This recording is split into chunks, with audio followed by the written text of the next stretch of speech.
Bonjour à tous et bienvenue donc au webinaire sur les 3 pépites qui surprennent le plus les coachs en nutrition du sportif. Donc là, je suis avec Audrey de la Terre, la formatrice qui fait la formation et qui va nous donner ces conseils-là. Donc bienvenue à tous. Là, on va attendre juste quelques minutes parce qu'il y a pas mal de retardataires et tout. Euh, et euh, alors en attendant juste, alors on se présentera tranquillement. Comme je l'ai indiqué dans la dernière communication, on va passer à peu près une demi-heure sur les 3 pépites, un quart d'heure sur la présentation de la formation nutrition du sportif et après un quart d'heure à répondre à vos questions. Voilà, en gros. Quoi. Après, on va essayer de tenir les délais. Euh, alors, juste en attendant, c'est pour savoir un petit peu. Déjà, est-ce que vous nous entendez bien? Est-ce que la. Bonsoir Samuel. Est-ce que Bonjour le, Samuel. est-ce que le son est OK? Est-ce que l'image est OK? Est-ce que pour l'instant vous voyez aussi notre présentation PowerPoint? Ouais? OK, c'est cool. Parfait.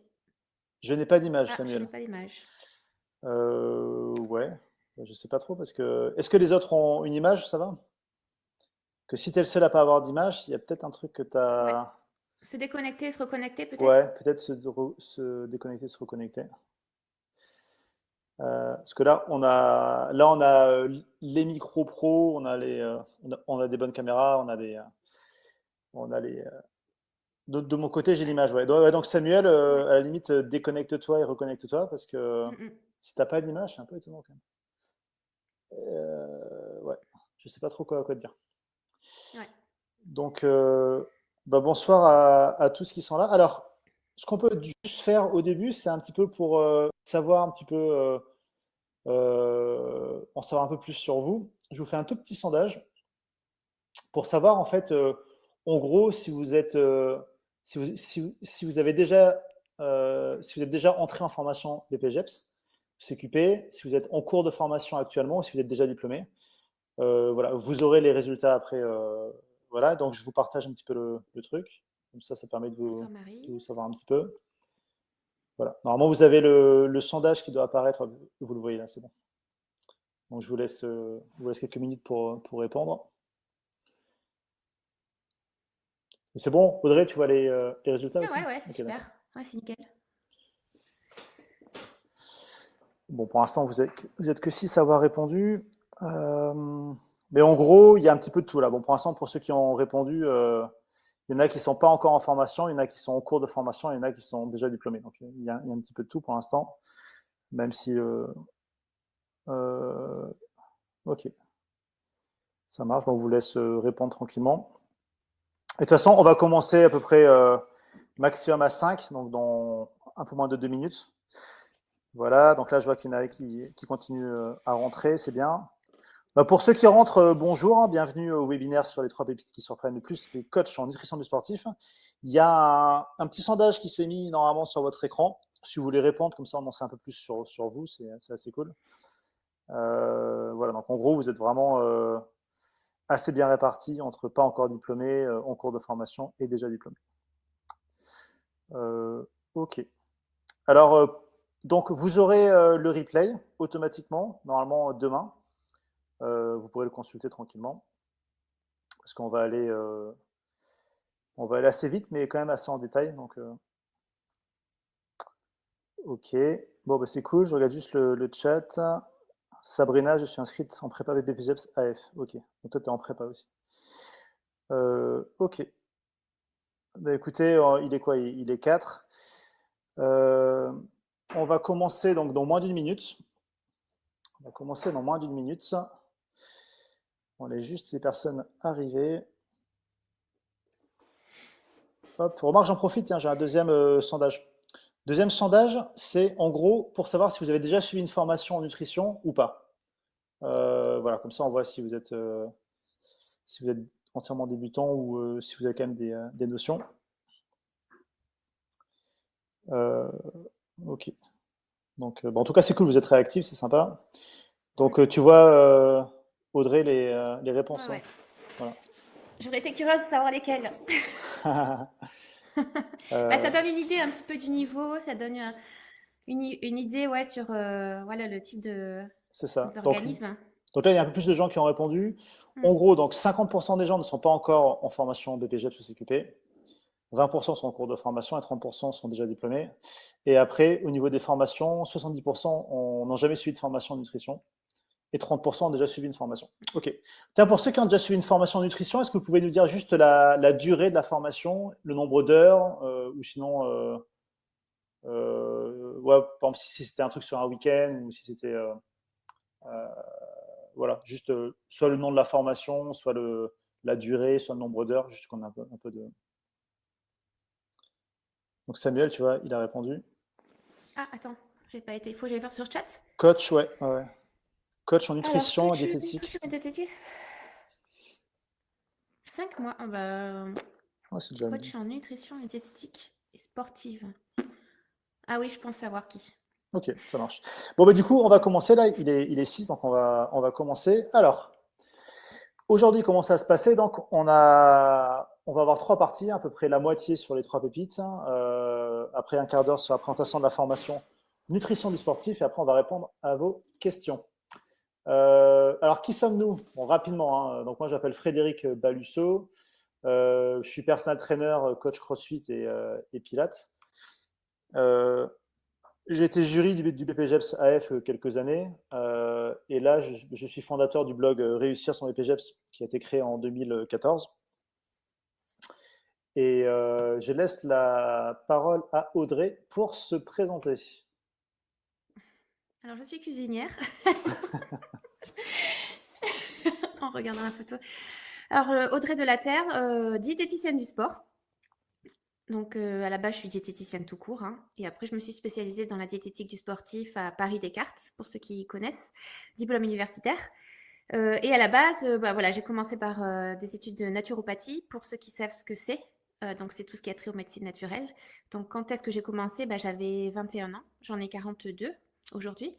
Et donc, c'est ce qui donne un petit peu une richesse à mon enseignement, dans le sens où, dans l'enseignement que je transmets, ben, je fais la part aux médecines naturelles, avec ce qu'il y a de positif et de négatif, et aussi à la diététique officielle, telle que je l'ai appris en BTS diététique. Je suis fondatrice d'un organisme de formation qui a été créé en 2017. D'ailleurs, Frédéric a été un de mes premiers élèves, hein, qui a suivi la formation. À l'époque, c'était en présentiel, en tout cas sur Nice. Donc j'ai cette double casquette, hein. Ce qui est intéressant aussi en formation, c'est que bah, du coup, je fais part aussi de mon expérience sur le terrain. Et ça, c'est super, super, super méga important, parce que en fait, il y a un gros monde entre la théorie et la pratique. Et aussi, bah, je fais des podcasts sur Spotify notamment, donc Ouais, en libre accès. ouais, sur Spotify, mais vous pouvez aussi le trouver sur toutes les applications de podcast, hein, parce que moi, je ne l'ai pas écouté sur Google, ouais. Spotify. Et c'est pas mal, hein. Il y a franchement, les épisodes sont vraiment intéressants. Je vous conseille, hein, ils durent souvent autour de 20 minutes sur des thèmes. Enfin, moi, à chaque fois, j'apprends des trucs. Tu vois, c'est quand même assez approfondi, donc c'est cool, quoi. Ok, alors, première pépite, on va pas perdre notre temps. Ça va être les protéines permettent de mieux fixer le calcium aux os.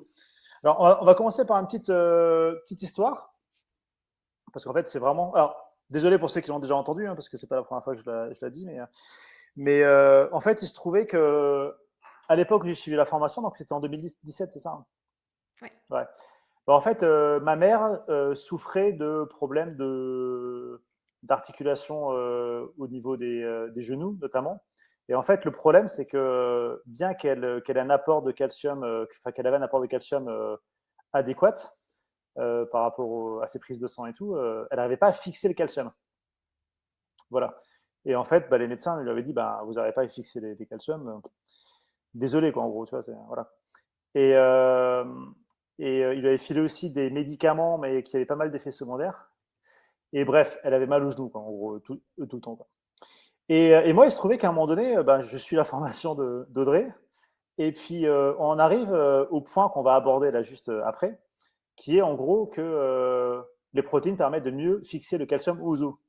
Donc moi, j'entends ça, je lui demande un peu plus d'explications et des détails. Et en fait, on m'a dit, ouais, si l'apport de protéines est insuffisant, en fait, la fixation de calcium au niveau des os ne se fait pas de manière optimale.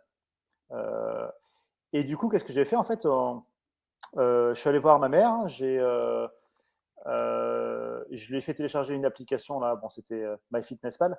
Et en gros, on a mesuré en fait tous ses apports de la journée. Hein. Donc, elle a mesuré tout et tout. Et sur une semaine. Et à la fin, donc, j'ai regardé un petit peu les résultats. Et il se trouvait qu'elle avait moins de la moitié du minimum nécessaire par rapport à sa tranche d'âge en termes de quantité de protéines.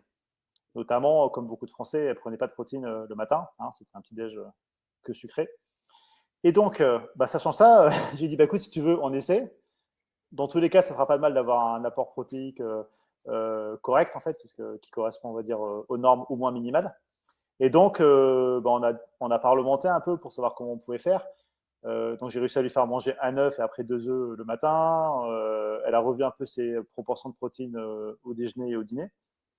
Et en fait, dans le mois qui a suivi, ça commençait déjà à aller mieux. 2-3 mois après, elle a refait des prises de sang, tout allait nickel. Et donc, elle est allée voir le médecin après, et elle lui a dit, genre, pourquoi c'est mon fils qui me dit ça, quoi, et que vous ne me l'avez pas dit, quoi. Et puis, en gros, elle lui a dit, est-ce que déjà vous étiez au courant? Et le médecin a dit, ouais, j'étais au courant, hein. Mais pourquoi vous ne me l'avez pas dit? Il avait dit, parce qu'en fait, les gens préfèrent avoir des médicaments plutôt que changer leurs habitudes. Et ouais, mais bon, j'aurais aimé le savoir quand même, parce que là, du coup, j'avais pas le choix. J'ai eu des, voilà. Enfin bref, tout ça pour dire que rien que pour ça, ça valait le coup que je suive la formation Perfodiet. Et donc là, on va expliquer un petit peu du coup pourquoi. Audrey, donc je te laisse de nouveau la parole. Alors, déjà, premièrement, pour ceux qui me connaissent, les protéines en nutrition, c'est méga, mais méga, méga important. D'ailleurs, au niveau du cours, hein, il dure environ 4 heures. Donc, il y a de quoi dire. Donc, déjà, là, c'est de vous faire comprendre que, en gros, c'est méga important d'avoir une alimentation qui soit, on va dire, optimisée en termes de protéines. Là, je ne parle pas de quantité, hein, je parle vraiment d'optimiser ses apports protéiques pour qu'ils soient bien assimilés. Il faut comprendre une chose, c'est que notre corps, pour bien assimiler au mieux les micronutriments que sont notamment le calcium, mais il n'y a pas que le calcium, il y a aussi le magnésium, le potassium, et ben, ce n'est pas qu'une histoire d'apport, c'est une histoire aussi de matrice. Et cette matrice, c'est quoi? Ce sont les protéines que l'on consomme. Voilà. Donc, c'est la base. On a beau apporter du calcium, s'il n'est pas assimilé dans le corps, ça ne servira à rien. Donc, c'est pour ça que pour une personne comme ta maman, Fred, qui souffrait d'ostéoporose, avant même d'apporter du calcium, en fait, il faut regarder si la personne consomme suffisamment de protéines. Mais ce n'est pas que ça aussi. Je vous rassure, c'est aussi une histoire de glucides et une histoire d'équilibre acido-basique. Après, au niveau de l'ostéoporose, la toute première cause d'ostéoporose, c'est souvent un manque d'exercice physique. C'est la première cause. Et la deuxième cause, c'est pas un problème de calcium, c'est, si vous regardez un dictionnaire médical, c'est une raréfaction de la trame protéique osseuse. Donc, comme son nom l'indique, et si vous écoutez bien, c'est une raréfaction de la trame protéique. Quand vous regardez un os, que vous le coupez au niveau transversal, vous voyez en fait que c'est une matrice protéique. Donc, c'est pour ça que dans les problèmes d'ostéoporose, ça passe par des apports protéiques adéquats. Pour le calcium, bien souvent, à la télé, on dit le calcium, ça permet d'avoir des beaux os. Mais dans le domaine du sport, le calcium, il est super, super important. Pourquoi? Parce qu'il a une action au niveau de la transmission neuromusculaire. Donc, il permet la contraction musculaire. Alors, je ne vais pas vous dire là dans ce cours toutes les fonctions du calcium parce que c'est très rébarbatif. D'ailleurs, en cours, c'est le cours que je déteste faire. Les vitamines et les minéraux. Mais il faut passer par là. Il faut passer par là. En gros, voilà, le calcium, on n'en manque pas dans notre alimentation si on est omnivore. Chez le sportif qui est végétalien, là, il y a un problème. Il y a un problème effectivement d'apport et de risque de carence. Mais dans notre société où on est omnivore, si on a une alimentation qui est équilibrée, suffisante en protéines et aussi basifiante, on va dire tendance basifiante, on n'a pas de souci à se faire et aussi surtout si l'on bouge et aussi si on a suffisamment de glucides.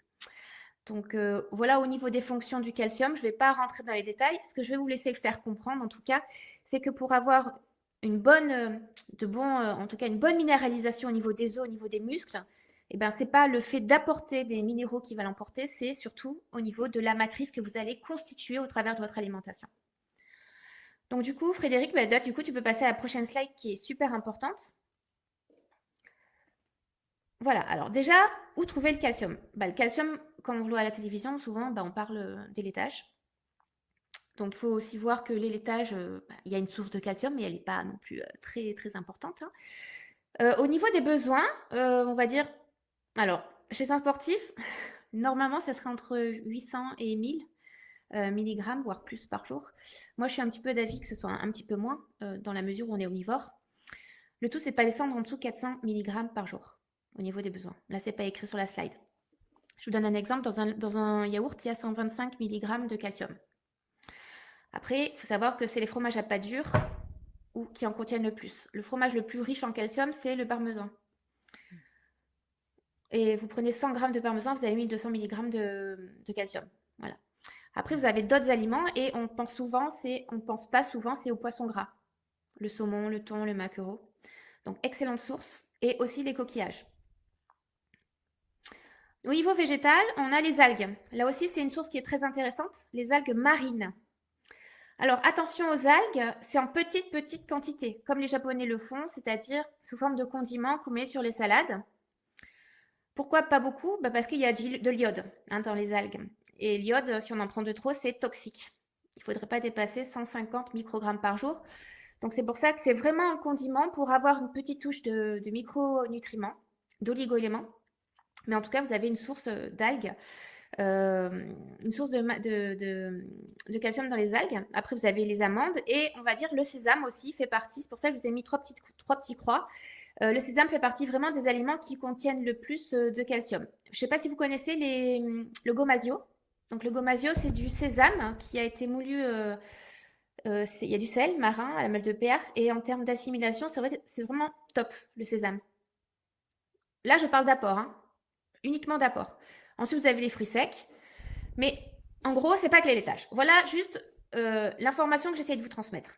Parce que c'est pas ce qui est le plus important, encore une fois, c'est pas l'apport. C'est surtout comment recueillir et comment assimiler ce calcium. Donc, tout est une histoire de protéines. Donc déjà, premièrement, pour assimiler le calcium, mais aussi le magnésium, le potassium, il va falloir respecter une quantité de protéines par jour en fonction des besoins. Donc chez une personne lambda, une personne qui est sédentaire, elle a besoin entre 0,8 à 1 g de protéines par kilo de poids corporel. Donc quelqu'un qui pèse 60 kg, elle aura besoin entre 48 à 60 g de protéines par kilo de poids. Pur, là on parle de protéines pures, on ne parle pas d'aliments, à ne pas confondre. Chez un sportif, tout sportif confondu, que ce soit un sportif d'endurance, que ce soit un sportif qui fait de la prise de masse, sportif qui fait de la compétition, les apports sont supérieurs, bien entendu, parce qu'on use le tissu musculaire et il faut le régénérer. On est sur des apports qui se situent entre 1,2, mais vraiment minimum, je dirais même 1,4, et ça peut aller jusqu'à 2,5 g de protéines par kilo de poids. Mais 2,5, c'est vraiment dans des cas où on fait de la compétition, on se rapproche d'une compétition et on fait de la force, tout ce qui a trait à la musculation. Pour les sportifs d'endurance, il ne faut jamais être au-delà de 2 grammes parce que les protéines ont un effet déshydratant. Et chez un sportif d'endurance, il faut surtout éviter la déshydratation. Mais en tout cas, vous voyez que les apports sont importants. Donc ça, c'est une première chose, c'est de respecter ses besoins. La deuxième chose qui est capitale, c'est, on le verra tout à l'heure, ça fait partie aussi de la troisième pépite, c'est d'avoir une répartition harmonieuse durant toute la journée. Voilà. Je vous expliquerai tout à l'heure pourquoi. Et aussi, une chose est importante, c'est un petit peu de physiologie qu'on va aborder là maintenant, c'est que il est très important en nutrition, c'est de connaître le corps humain, comment il fonctionne. Vous avez l'appareil digestif. Je vais essayer d'être très, très soft, très synthétique. Vous avez l'estomac, qui est une grosse poche, qui est juste après l'œsophage et qui est juste avant l'intestin grêle. L'estomac, c'est une grosse poche qui contient un liquide qu'on appelle l'acide chlorhydrique. Il est super important cet acide chlorhydrique. Pourquoi? Parce qu'il permet, entre autres, de digérer les protéines animales. Donc vous prenez un verre, vous mettez de l'acide chlorhydrique et vous mettez un morceau de viande, vous allez voir que ça commence à se digérer. Dans cet estomac, dans cette poche, on a donc de l'acide chlorhydrique, un pH qui est très faible. Pour vous dire en gros, quand on est à jeun, on est à 2. Et quand on commence à manger, ce pH, il augmente à 5. Dans cette poche, dans cet estomac, on a aussi une enzyme, c'est-à-dire un petit ciseau qui permet de découper les protéines que l'on consomme. Et ce petit ciseau, Frédéric, je ne sais pas si tu t'en souviens, c'est la pepsine. La pepsine, c'est un petit ciseau qui permet de découper les protéines animales que l'on consomme. Cette pepsine, ouvrez bien vos oreilles, elle est dépendante de l'acide chlorhydrique. Pour être activée, cette pepsine, elle a besoin d'acide chlorhydrique. Et maintenant, je vais vous rajouter une couche pour bien comprendre aussi une problématique que l'on rencontre chez les végétariens, et végétaliens surtout, c'est que pour entretenir cet acide chlorhydrique, qu'est-ce qu'il faut? Eh bien, il faut manger des protéines animales. C'est-à-dire que si vous comprenez bien, quand vous mangez des protéines animales, vous entretenez votre acide chlorhydrique. Et donc, du coup, vous entretenez aussi ces enzymes protéiques. Pourquoi je vous parle de ça? Parce que le calcium, en fait, il a besoin d'un pH faible au niveau gastrique pour être assimilé. Si vous avez un pH gastrique qui diminue, ou on est dans une situation d'hypochlorhydrie, et bien là, du calcium, du coup, vous n'allez pas l'assimiler. Donc, ça veut dire que chez les personnes qui sont végétaliennes, qui n'apportent pas suffisamment de protéines, voire pas du tout au niveau animal, on va dire de mois et d'année en année, on ne parle pas d'un végétalisme qui est débuté depuis le début, hein, vraiment un végétalisme qui existe depuis plusieurs années, on se retrouve dans une situation qu'on appelle l'hypochlorhydrie, c'est-à-dire une insuffisance d'acide chlorhydrique dans l'estomac. Et donc, on se retrouve finalement avec, à terme, une carence en calcium. Pourquoi? Parce qu'il n'y a pas assez d'acide chlorhydrique et que du coup, la pepsine, elle joue plus son rôle et du coup, le calcium ne peut plus être assimilé à ce niveau au niveau de l'estomac. Donc là, ça commence à être un problème parce que si on est en plus de ça un sportif, on peut avoir des problèmes osseux, mais pas que. Comme je vous ai dit tout à l'heure aussi, le calcium, il avait un effet au niveau de la contraction musculaire, mais pas que. Donc là, du coup, tu peux passer du coup à la prochaine slide, Frédéric. Donc là, on disait par rapport au calcium, donc ça, c'était les aliments effectivement qui permettaient de couvrir les besoins. Donc, c'est-à-dire dans une journée, vous pouvez faire le quota pour avoir vos besoins. En général, entre 500 et 800 mg par jour, ça suffit amplement. D'accord. Okay. Et donc, il faut genre 5 yaourts, c'est ça? Alors, j'ai pas dit qu'il fallait manger 5 yaourts, Non, mais non, ça mais donne juste une idée, pour voilà. avoir Voilà. un ordre d'idée. Après, là, je vous ai mis vraiment les aliments qui étaient le plus riches en calcium. Hein. On a les légumes qui sont riches en calcium. À partir du moment, encore une fois, on est omnivore et qu'on respecte des apports protéiques suffisants, qu'on apporte des légumes, des fruits, qu'on a une alimentation équilibrée, variée, diversifiée, il n'y a pas de problème de carence en calcium. Voilà. C'est vraiment un minéral où c'est vraiment rarissime. C'est vraiment, on va dire, un risque chez les personnes qui sont végétaliennes. Pourquoi? Parce qu'à terme, on va créer une hypochlorhydrie. Et du coup, le calcium, il ne sera pas assimilé au niveau de l'estomac. Parce que le calcium, il a besoin de, entre autres, d'acide chlorhydrique. Et aussi, du coup, de protéines. Tu comprends, Frédéric? Okay. Et tout à l'heure, avec l'autre pépite, on va comprendre aussi pourquoi c'est une histoire d'insuline. Ça marche. Donc, je passe? Ouais. Voilà. Donc ça, c'est les facteurs qui permettent de diminuer ou d'augmenter l'absorption intestinale de calcium. Donc ça, c'est des éléments qui sont importants. Les gens, souvent, que je rencontre en cabinet ou même des élèves, c'est bien souvent des élèves, ils pensent que c'est une histoire d'apport. Non, hein, c'est pas une histoire d'apport. C'est comme les gens qui disent ah oui, mais dans les lentilles, il y a beaucoup de protéines. Oui, en quantité, il y a pas mal de protéines. Mais d'un point de vue qualitatif, c'est le devenir qui est important. C'est un petit peu pareil ici au niveau du calcium. En fait, c'est bien beau d'apporter, mais il faut savoir si ça va être retenu dans le corps humain. Donc, quels sont les éléments favorables qui permettent une bonne assimilation du calcium? La présence de lactose. Donc, c'est pour ça qu'on parle des laitages, parce que dans les laitages, il y a du lactose aussi qui est présent. Voilà. Ensuite, il faut regarder la forme, comment elle est, la forme bioassimilable. Donc là, c'est si on a recours à des compléments alimentaires. Mais comme je vous l'ai dit, compléments alimentaires, je veux dire, se compléter en calcium, il n'y a aucune utilité. Surtout si on est omnivore ou même végétarien. Parce qu'avec les aliments, on en trouve facilement. Et surtout, comme je vous ai dit tout à l'heure, c'est une histoire d'acidité gastrique. Donc, ça veut dire qu'à partir du moment où vous consommez des protéines en fonction de vos réels besoins, que vous y associez aussi une source de glucides insulinosécréteurs et que vous associez aussi, et ça, c'est hyper important, des substances basifiantes dans votre alimentation. Alors, c'est quoi les substances basifiantes? C'est tout ce qui apporte beaucoup de minéraux basifiants, les légumes. Pensez pas à autre chose, les légumes. Vous avez aussi des compléments comme la spiruline, mais avant même de parler de compléments, on pense aux légumes. Voilà. Donc, à partir du moment où vous avez dans votre alimentation suffisamment de substances basifiantes, que vous avez des protéines, que vous avez des glucides insulinosécréteurs, et ben vous avez une bonne assimilation du calcium et vous n'avez pas de problème d'ostéoporose. Mais si en plus de ça, vous faites de l'exercice, c'est tip top. Et en plus de ça, ça entretient votre pH gastrique. Et aussi, là, vous le voyez bien dans le tableau, c'est une histoire de protéines. Donc, quelqu'un qui consomme du calcium, mais sans apporter de protéines en quantité suffisante, comme tu as eu le cas ta maman, effectivement, ça va servir à rien. On va se retrouver à terme avec un risque d'ostéoporose. Après, c'est une histoire aussi d'hormones, parce qu'à la ménopause, on a une diminution des œstrogènes. Et les œstrogènes sont des hormones qui favorisent une bonne assimilation du calcium. Ah, d'accord. Pour la diminution, c'est-à-dire qui est de la colonne de gauche, qu'est-ce qui favorise au contraire une diminution de son absorption? Vous avez des substances qu'on a dans les aliments qui font un peu barrière à l'assimilation du calcium, lesquelles? L'acide phosphorique. L'acide phosphorique, c'est une substance qu'on a dans les sodas, notamment le coca. Donc les enfants auxquels on leur dit buvez du lait, mais qu'à côté ils se gavent de coca, ça sert à rien. Parce qu'on a de l'acide phosphorique. Vous avez aussi l'acide oxalique, qui sont des facteurs antinutritionnels que l'on a notamment dans certains fruits et légumes. Mais là aussi, il faudrait vraiment en consommer beaucoup. On en a dans la rhubarbe, on en a dans l'oseille, on en a dans les asperges. Mais bon, voilà, il y a ces quelques aliments. L'acide phytique, c'est aussi un antinutriment que l'on a dans les céréales complètes, malheureusement. Donc du coup, ça peut tendre vers une certaine déminéralisation, mais il faut laisser le corps le temps de s'habituer à l'acide phytique. Pour petite info, pour éviter d'avoir l'acide phytique, si vous prenez du pain complet, prenez au levain naturel.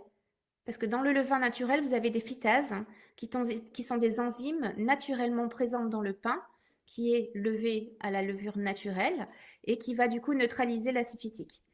Là, vous voyez que quand on est dans des apports qui sont inférieurs à 200 mg, effectivement, petit à petit, le corps va risquer d'être carencé. La fameuse achlorhydrie, donc c'est-à-dire insuffisance d'acide chlorhydrique, qui est souvent dépendante d'apports absents de protéines, tel que c'est le cas des végétaliens. Problème de digestion aussi, il faut savoir que de toute façon, tout le corps et tous les organes que nous avons sont interdépendants les uns des autres. À partir du moment où vous avez un organe qu'on enlève, dites-vous que ça va créer en chaîne des problèmes. Donc c'est pour ça que quand on enlève la vésicule biliaire, c'est pas anodin. Voilà. Ça va créer des problèmes, surtout quand on connaît le rôle de la bile et surtout le rôle de la vésicule biliaire. Le trop de protéines. Vous voyez que autant il faut des protéines pour assimiler le calcium, mais le trop de protéines aussi peut avoir un effet inverse, à savoir une élimination du calcium. Donc là, c'est pour ça que c'est important. Première chose à faire, c'est vraiment de consommer des protéines qui correspondent réellement à vos besoins. Si vous dépassez, là, vous pouvez, avoir un risque de perte de calcium. Excès de sodium aussi. Donc les personnes qui consomment trop de sel. Le sel, c'est pas le sodium. Le sel, c'est chlorure de sodium. NaCl. Le sodium fait partie du sel. Les personnes qui consomment trop de sel, en l'occurrence, peuvent avoir un risque aussi d'avoir une élimination accrue de calcium. Et enfin, l'excès de caféine et de nicotine. Ouais. Voilà. Juste, quand on parle d'excès de sodium, est-ce qu'on est genre au-delà de 5 grammes, de 5 mg par jour ou, je sais plus, c'est 5 grammes, non, 8 grammes, d'accord. Okay. Donc, au-delà de 8 grammes de sel par jour, pareil, ça diminue l'absorption du calcium, c'est ça? Oui, exactement. Okay. Et quand tu mets excès de caféine, de toute façon, non. De quoi? Quand tu mets excès de caféine, c'est au-delà de combien de café, par exemple, par jour? Alors, normalement, la caféine, pour avoir les effets thérapeutiques de la caféine, ce n'est pas le thème de ce soir, mais pour vraiment rechercher les effets de la caféine au niveau adrénaline, etc., c'est entre 3 à 6 mg par kilo de poids corporel par jour. Donc, ça veut dire que toi, par exemple, tu pèses combien, Frédéric? 85. Voilà, 85. Donc, pour avoir un effet minimum, tu fais 85 x 3. Et sinon, tu fais 85 x 6. Et tu as la quantité qu'il te faudrait avoir pour avoir les effets thérapeutiques de la caféine. Quand tu es au-delà, tu peux avoir des effets délétères. D'accord. Donc, ça veut dire que là, quand tu dépasses les 6 mg de caféine par kilo de poids, là, effectivement, tu peux avoir un risque d'avoir le calcium qui ne soit pas bien assimilé, qui parte. Ok, ça marche. Ok. Donc ça, c'est une petite parenthèse aussi qui est intéressante parce que si vous voulez utiliser la caféine en pré-workout ou pour des effets thermogéniques, il faut respecter ces doses-là, pas au-delà. Et après, il y a une histoire aussi de sensibilité personnelle qu'il faut quand même considérer. Donc, en gros, les protéines, vous l'avez compris, c'est la matrice fondamentale pour la fixation des minéraux dans l'organisme. Et après, comme je vous l'ai dit tout à l'heure, restez pour la troisième pépite, parce que vous allez comprendre aussi pourquoi, comment faire pour bien assimiler les protéines. Ah ben voilà. Du coup, je ne me souvenais plus de ce schéma. En fait, elle est 2 fois la slide. Elle est 2 fois. C'est pas grave, c'est bien, ça permet c'est du rabâchage et c'est comme ça que ça devient de l'acquis. En général, c'est à partir de 5 fois qu'on rabâche que ça devient de l'acquis. Ouais. Donc voilà, tout se joue en fait au niveau des glucides et des protéines.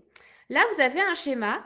Donc, vous avez un schéma de gauche qui est, on va dire, un repas équilibré, qui contient une source de glucides, une source de protéines et une source de lipides.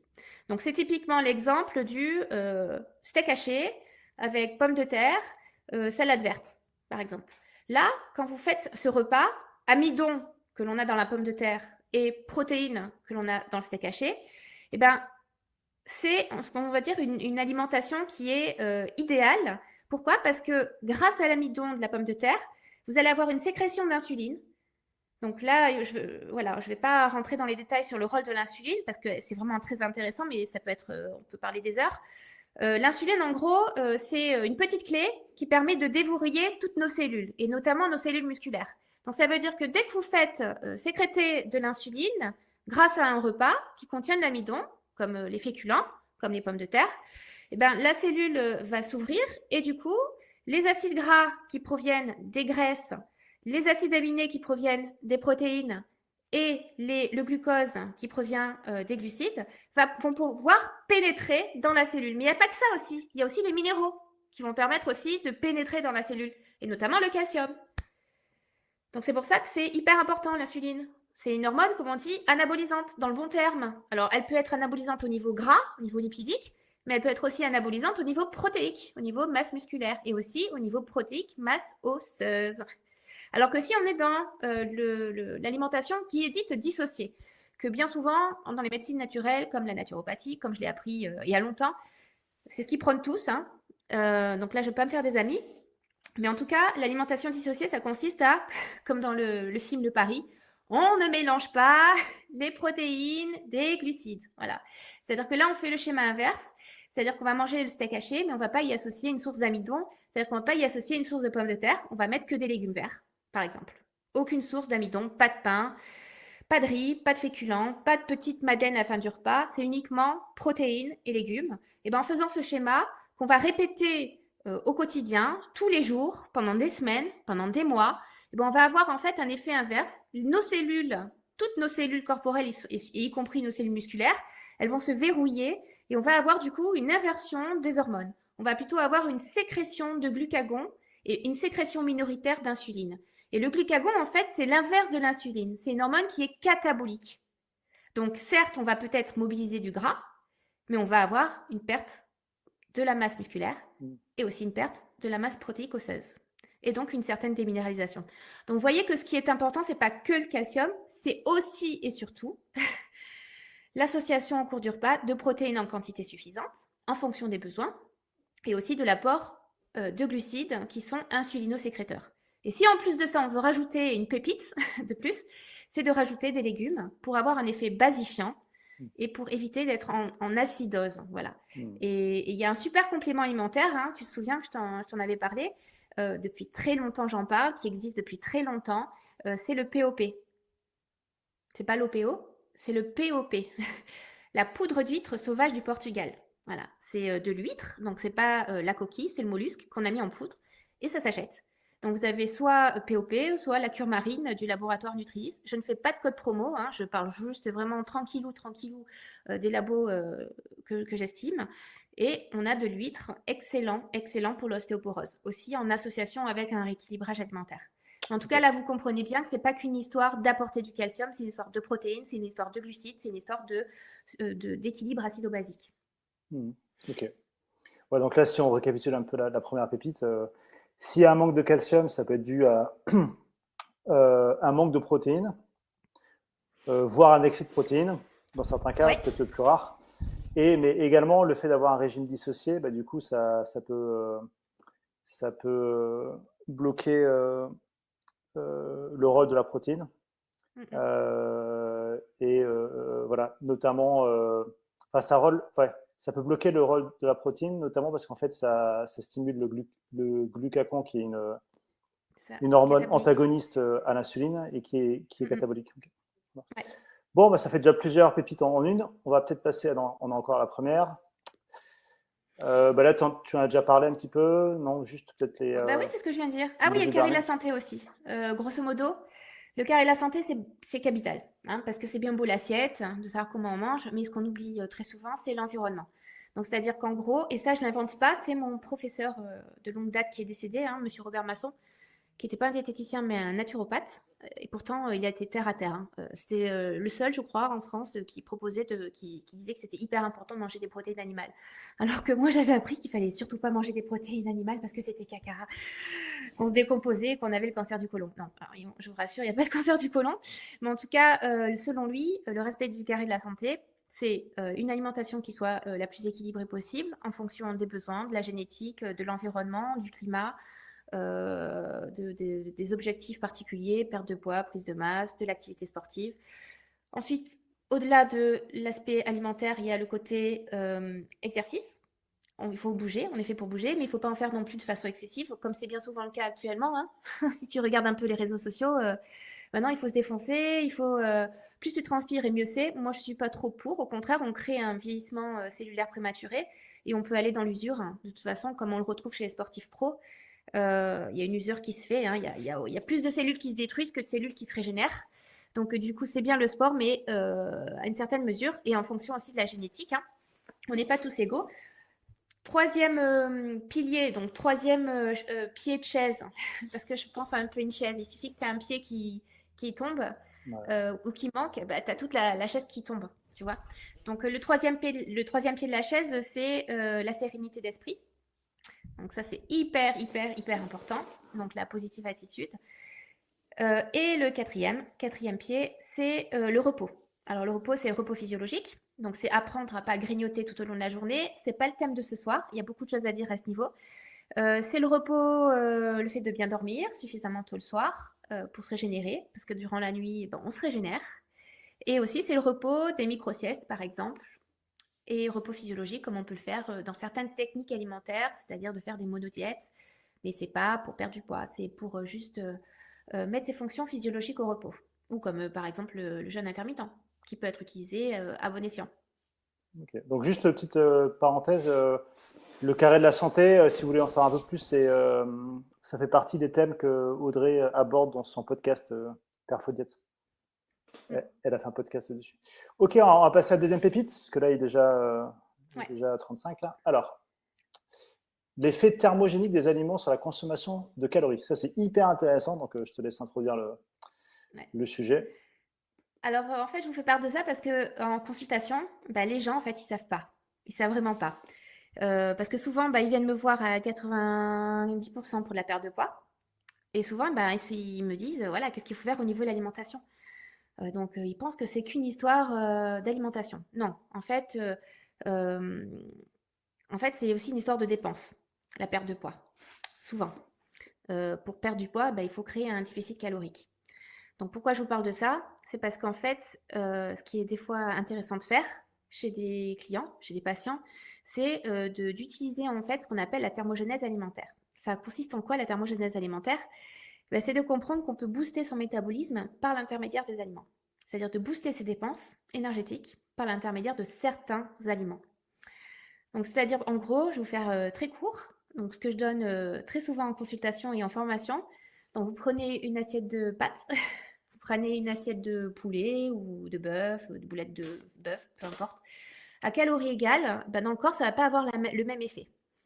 En fait, les boulettes de viande, les protéines animales, je vous parle de protéines animales, hein, pas des protéines végétales. Elles ne vont pas avoir cet effet thermogénique. Quand vous consommez des protéines animales, vous allez en fait dépenser des calories. Pourquoi vous allez brûler beaucoup de calories en consommant des protéines animales? Parce que c'est une histoire de digestion. C'est tout simplement de la physiologie. C'est-à-dire que tout à l'heure, je vous parlais de l'estomac, hein, souvenez-vous, avec cet acide chlorhydrique. Mais il faut savoir une chose, c'est que dans votre corps, vous avez des organes qui sont faits de muscles, dits involontaires, donc ils ne sont pas soumis à la volonté. Et ces organes, qui contiennent des muscles, ils se contractent. Donc ça veut dire qu'ils se contractent. Donc à partir du moment où ils se contractent, eh bien, ils dépensent de la chaleur et donc des calories. Et donc quels sont les organes qui se contractent beaucoup? C'est notamment le cas de l'estomac. Et quels sont les aliments aussi qui contractent beaucoup l'estomac? Les protéines animales. Donc, ça veut dire que les protéines animales, toutes confondues, hein, là, je ne parle pas que de viande, c'est le poisson, les œufs, toutes les protéines animales, la liste est longue, eh ben, vont augmenter le métabolisme de 25%. De 25%. C'est-à-dire qu'en consommant des protéines, eh ben, du coup, ça a un effet déjà rassasiant, mais ça a un effet thermogénique, c'est-à-dire qu'on brûle des calories en digérant les protéines animales. C'est d'ailleurs pour ça que chez les bébés, c'est surtout à proscrire d'avoir trop de protéines dans leur alimentation. Je parle des bébés, des nourrissons. Pourquoi? Parce que en fait, ils ont un système de thermorégulation qui est immature. Et donc, du coup, s'ils consomment trop de protéines, eh bien, ils peuvent être en hyperthermie. C'est parce qu'on a une réelle action sur la thermogenèse alimentaire des protéines. C'est ce qu'on appelle en gros au niveau scientifique l'action dynamique spécifique des aliments. C'est l'ADS, action dynamique spécifique des aliments. Donc on comprend pourquoi dans un régime de perte de poids, ben c'est vrai que c'est intéressant d'utiliser cet effet thermogénique des protéines animales pour restimuler un métabolisme qui est un petit peu dans les chaussettes ou pour éviter au contraire au métabolisme de diminuer, tout en ayant cette action aussi sur la satiété. Mais c'est lié en fait. C'est-à-dire que si vous comprenez que les protéines animales ont un effet thermogénique, ben ça veut dire aussi que du fait qu'elles soient longues à digérer, ben elles sont rassasiantes. Elles sont rassasiantes. Plus un aliment est long à digérer, et plus c'est rassasiant. Donc toutes les protéines animales sont rassasiantes. Si vous consommez des protéines animales à chaque repas, mais en quantité suffisante, pas de façon excessive, ben faites l'essai, vous n'allez pas avoir faim de toute la journée. Et en plus de ça, on a une action aussi au niveau des hormones, notamment la sérotonine, pour les envies de sucre. Donc ça... Ok, donc en fait là, si je résume, par exemple, on prend 100 grammes de protéines, on va en dépenser 25, c'est ça, pour l'absorption et la digestion, c'est ça? Oui, c'est En ça. gros. Donc C'est ça. du coup, il en reste plus que 75. Donc effectivement, pour quelqu'un qui veut réduire son apport calorique, ça peut être intéressant d'avoir Ben, 100 disons, grammes il de faut... protéines plutôt que 100 grammes de glucides, par exemple, Ben, uniquement en fait, uniquement en termes caloriques final. Et le second le truc, truc, c'est c'est qu'il faut que comprendre... c'est rassasiant Oui, parce qu'en fait, parce que ça met du c'est temps à long à être digérer. digéré, quoi. Ok. C'est ça. Juste, est-ce que tu peux expliquer ce que c'est là, le DET, là, plus ou moins 10% Ah, de... la dépense énergétique totale. D'accord, donc pour les protéines, c'est 25%. Alors là, c'est tout confondu, en fait. C'est vrai que j'ai un petit peu sauté les étapes, parce que dans ma tête, ça fusille beaucoup, ça marche très vite. Donc, en gros, la thermogenèse alimentaire, ça représente 10% de la dépense énergétique totale. Si je dois décomposer la dépense énergétique totale, c'est 65% métabolisme de base. Donc, c'est pas le thème de ce soir. Ça pourrait être un prochain thème, métabolisme de base. Ensuite, on rajoute les 10%, la thermogenèse alimentaire. Ensuite, on rajoute les 20%, 20 à 25%, ce qu'on appelle le NEAT, non-exercice activité thermogénésis. Et je crois que c'est 5% restant, c'est le sport. Donc, vous voyez que la part de sport, finalement, des fois, il y a des gens qui se focalisent sur le sport, mais alors qu'en fait, on pourrait agir à d'autres niveaux, notamment le métabolisme de base et notamment la thermogenèse alimentaire. Donc ça, c'est 10% sur la dépense totale. Mais après, il y a aussi, dans ces 10%, quoi? C'est-à-dire quoi? C'est-à-dire l'ADS, que je vous ai expliqué tout à l'heure, c'est l'action dynamique spécifique. C'est-à-dire, dans ces 10%, on voit qu'il y a une part qui est importante au niveau des protéines. Alors que regardez au niveau des glucides, on n'est que seulement sur 3 à 5%. Et au niveau des lipides, de 2 à 4%. Alors, quelles sont les différences? En fait, les 4%, c'est surtout les lipides qu'on appelle les oméga 3, d'origine marine, les EPA et DHA. Surtout ça. Ok, Donc ouais. voilà, donc là c'est scientifique, hein, on ne peut rien dire. Donc il y a quand même un effet qui est notable sur cet effet des protéines au niveau métabolique. Ça Et marche. en cabinet, si je dois un petit peu vous faire part de mon expérience sur le terrain, les gens qui viennent me voir, donc comme je l'ai expliqué pour la perte de poids, c'est 90% perte de poids. Quand je regarde leur journal alimentaire, qu'est-ce que je vois? En fait, ils consomment beaucoup trop de glucides, plus ou moins aussi de lipides et pas assez de protéines. Donc en fait, le but dans un protocole de perte de poids, c'est d'inverser la tendance et de mettre plus de protéines et pas de supprimer les glucides, surtout pas parce qu'on l'a vu, hein, elles sont capitales les glucides, mais de diminuer par rapport aux habitudes. Et donc du coup, on a un effet super intéressant sur la perte de poids. Ok, intéressant. Donc là, je parle pas, parce que là aussi, il faut pas non plus faire des mauvaises interprétations, parce que ça existe, les gens ils font beaucoup de mauvaises interprétations. Là, je ne parle pas d'excès protéique, je ne parle pas d'un régime du camp, d'un régime hyperprotéiné. Là, je parle juste de la présence de protéines à chaque repas qui va avoir un effet très intéressant sur la thermogenèse alimentaire. Donc tout à l'heure, on parlait des quantités, et ben on y revient, c'est-à-dire qu'il faut respecter la quantité qu'on a besoin. On divise par le nombre de repas qu'on consomme, donc 3 voire 4, ça dépend hein, de la personne. Et on essaye d'avoir par repas quelque chose de très similaire d'un repas à l'autre, mais il faut vraiment faire en sorte d'avoir des protéines tout au long de la journée. Parce que malheureusement, on ne les stocke pas les protéines. Ouais, ça, on le verra un petit peu après, hein. Juste, Voilà, c'est après. petite question par rapport à ça. Là, tu parles de protéines, 25 à 30%. Donc, ça veut dire que sur 100 calories, 25 à 30 sont utilisées pour la digestion, entre guillemets, et l'absorption. Mais donc, ce que tu disais, c'est que ça, c'est plutôt les protéines animales. Ah, pas végétal. Et du coup, les protéines végétales, on a combien au niveau des chiffres? Eh ben, en fait, c'est alors les protéines végétales, c'est surtout des glucides. Alors quand je dis protéines végétales, non, alors je vais Ouais. réitérer.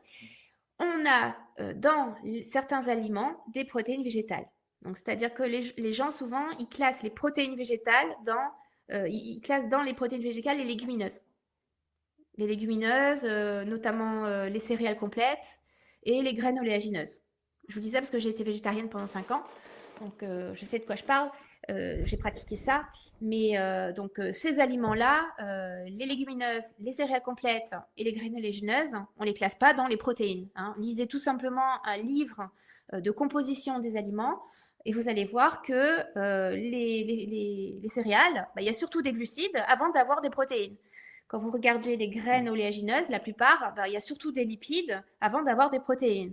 Et pour ce qui est des légumineuses, bah, c'est pareil. Il y a surtout des glucides avant d'avoir des protéines. Donc du coup, on classe les légumineuses dans les glucides et non pas dans les protéines. Mais ce sont des aliments qui ont une haute teneur en protéines, mais le problème, c'est que ce pas des protéines qui sont assimilables. Et ce pas des protéines qui vont faire sécréter l'acide chlorhydrique. Ouais, ce que tu disais, ouais, d'accord. Ok. Non, c'était pour avoir une idée un petit peu du chiffre protéines végétales, s'il y avait Ah oui. un chiffre. Ok. Ça marche. Hop, on passe à la slide suivante. Et je suis en train de penser juste à quelque chose, le soja. Le Mais soja. justement, par Le exemple, soja, là, du le... soja, on a combien là au niveau de la Ouais. protéine? Alors, le soja, en fait, c'est un petit peu un aliment à part. Pourquoi? Alors, le soja, c'est d'un point de vue quantitatif, apport quantitatif, on est quand même sur un bon apport quantitatif en termes de protéines. Hein, le tofu et tout ça, un bon apport. Donc ça, c'est OK. Au niveau qualitatif aussi, hein, ça peut surprendre, mais on est là pour sur une protéine végétale qui a, on va dire, une bonne assimilation, qui a une bonne valeur biologique quand même, qui a aussi un bon CUD. Un CUD, c'est le coefficient d'utilisation digestive. Il y a d'autres indices comme ça, comme l'indice PDCCAS, l'index DISCO aussi, qui permettent de voir si la protéine que vous consommez, elle est vraiment retenue dans le corps. Voilà, c'est scientifique. Ben, il s'avère que le soja a un indice qui est intéressant où la protéine est bien assimilée dans le corps. Voilà. Par contre, le soja, il y a des soucis. C'est que le soja, à la base, c'est pas une plante comestible, c'est une plante toxique qui a été au début utilisée pour la rotation des cultures au Japon. Et elle a des effets un petit peu délétères sur notre corps, sur le corps humain. Lesquels? Notamment, dans le soja, on a des substances qu'on appelle des antinutriments. Antinutriments. C'est des substances qui sont naturellement présentes dans la plante pour permettre de combattre certains envahisseurs naturels comme les insectes, des climats un petit peu trop chauds, trop froids. Et dans le soja, qu'est-ce qu'on a comme facteur antinutritionnel? On a les lectines, Lectines, sont des substances qui sont comme des glues et qui vont se loger au niveau des intestins et qui vont entretenir une certaine porosité intestinale, qui sera peut-être responsable de ce qu'on appelle le leaky gut syndrome, c'est-à-dire l'hyperperméabilité intestinale, et qui entre en ligne de compte aussi dans l'intolérance au gluten. Ok. Le soja aussi, ben, ça a un effet gloitrogène, c'est-à-dire qu'en fait, ça va tendance à diminuer l'activité de la thyroïde. Donc le problème, c'est qu'on diminue le métabolisme si on consomme de trop le soja. Et le problème, c'est qu'à notre société, il ne faut plus manger de viande parce que ça a un problème au niveau du climat, de l'écologie. Et donc, du coup, ben, le soja, on en trouve de partout. Matin, midi et soir, sous forme de boisson, soja, de yaourt, soja, de tofu, on en retrouve dans la viande, on en retrouve de partout. Donc, sur des personnes qui ont une certaine sensibilité sur les oestrogènes exogènes, eh ben, on peut avoir une répercussion sur le métabolisme. Donc du coup, c'est intéressant en termes qualitatifs et quantitatifs en termes protéiques, sauf qu'au niveau métabolique, et ben du coup le soja va avoir un effet inverse à ce qu'on recherche finalement. C'est-à-dire qu'on ne va pas avoir une action sur le métabolisme, on va le diminuer. Et c'est la chose qu'il ne faut surtout pas faire, surtout si on est dans une optique où il faut rebooster son métabolisme. Ok. Juste là, bon, je vois que tu as l'heure qui est passée tout, Ouais. on va peut-être justement parler de cette slide-là pour Mhm. enchaîner un petit peu après. Ouais. Alors, du coup, donc, on a dit qu'il y avait les protéines animales augmentaient le métabolisme de base, donc la thermogénèse alimentaire, mais vous avez aussi d'autres facteurs qui augmentent ce métabolisme, hein, c'est-à-dire ces dépenses caloriques de notre corps. On a l'apport énergétique total du repas. C'est-à-dire que quand on a des apports caloriques intéressants, on va dire suffisants, eh ben, on a un métabolisme qui fonctionne bien. Au contraire, quand on s'habitue ou quand notre corps s'habitue à des restrictions caloriques très importantes, petit à petit, le métabolisme il diminue. Et donc, du coup, la thermogénèse, elle diminue aussi. Donc, c'est ça qu'il ne faut surtout pas diminuer de trop les apports caloriques dans un protocole de perte de poids. Ensuite, il y a le nombre de repas. Et ça, vous avez dû déjà le voir dans plusieurs magazines. C'est pour ça qu'il y en a qui disent qu'il faut manger plein de repas dans la journée pour perdre du poids. En fait, ils agissent sur ce niveau-là de la thermogénèse. C'est-à-dire que quand on mange, normalement, eh ben, on brûle des calories. Après, si en plus de ça, lorsqu'on mange, on mange des protéines, ben, on a encore un effet, on va dire, davantage porté sur les dépenses caloriques, sur le métabolisme, sur la thermogénèse alimentaire. Donc ça veut dire que si on fait 6 repas dans la journée et que dans ces 6 repas, on a des protéines animales, eh bien, il est évident que la thermogénèse alimentaire, il est évident que les dépenses caloriques vont être augmentées. Sauf que personnellement, si on pose la question, moi je ne suis pas trop pour parce que ça veut dire qu'il faut toujours manger. On est toujours en activité. Alors qu'au contraire, tout à l'heure, je vous parlais de repos physiologique, c'est-à-dire de laisser le temps au corps de digérer son repas pour manger un autre repas. Donc, ce n'est pas le thème de ce soir, mais je ne suis pas pour le fait de manger plein de repas pour soi-disant stimuler le métabolisme. Mais ça existe. Ça Après, existe. ouais, il y a juste le milieu. Donc c'est intéressant, au même nombre de calories et, et à la même quantité de protéines, si on fait, on va dire, 5 repas au lieu de 3, on va avoir une dépense énergétique supérieure. Ouais. Ça. Sauf qu'on va avoir d'autres conséquences d'autres conséquences. Donc, ça dépend de ce qu'on recherche. Ouais, d'accord, ok. Et ça dépend à qui, encore une fois. Entre un sportif qui se dépense et une personne qui est sédentaire, Ouais, ouais. Bah, moi, perso, c'est différent. ça fait quoi, 20 ans que je prends 5 repas par jour, des fois 4, si jamais c'est un peu juste le matin, mais ouais, enfin moi je trouve que c'est vraiment idéal en termes de, Mhm. Bah, parce que tu fais du sport tous les jours parce que je fais du sport tous aussi. les jours. Ouais. Bah, d'ailleurs, Voilà. les rares jours où j'en fais pas, bah, du coup, naturellement, on a moins envie de manger Naturellement, on a moins faim. et on diminue au moins un apport alimentaire. Ouais. En fait, il faut regarder tout. Hein. Le but encore, c'est pas de dire qu'il faut pas manger plusieurs fois. Ça dépend à qui. Pour quelqu'un qui est en prise de masse, il est évident que peut-être 2, 3 repas, ça suffira pas. Il va falloir plus. Mm. Ça dépend comment est constitué le repas. Mais juste pour vous dire là, c'est que effectivement, bah, quand on mange un repas et que si dans ce repas on a des protéines, et ben on a un effet thermogénique, c'est-à-dire qu'on dépense des calories pour digérer le repas. Ensuite, il y a l'histoire de nature des lipides. C'est ce que je vous disais tout à l'heure. Ben, selon la nature des lipides que vous consommez, ben, vous pouvez augmenter un peu plus le métabolisme. C'est notamment le cas des oméga 3 d'origine marine. Les huiles de poisson, par exemple, ou les poissons gras qui contiennent des graisses de type oméga 3. Donc ça a un effet un petit peu thermogénique, mais pas aussi important que les protéines animales.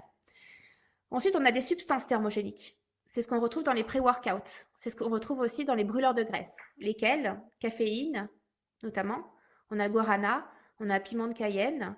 On a toutes ces substances-là en général qu'on utilise, que les laboratoires utilisent pour stimuler le métabolisme. Pourquoi? En gros, je vais vous expliquer comment. C'est qu'en fait, on va stimuler les hormones du stress.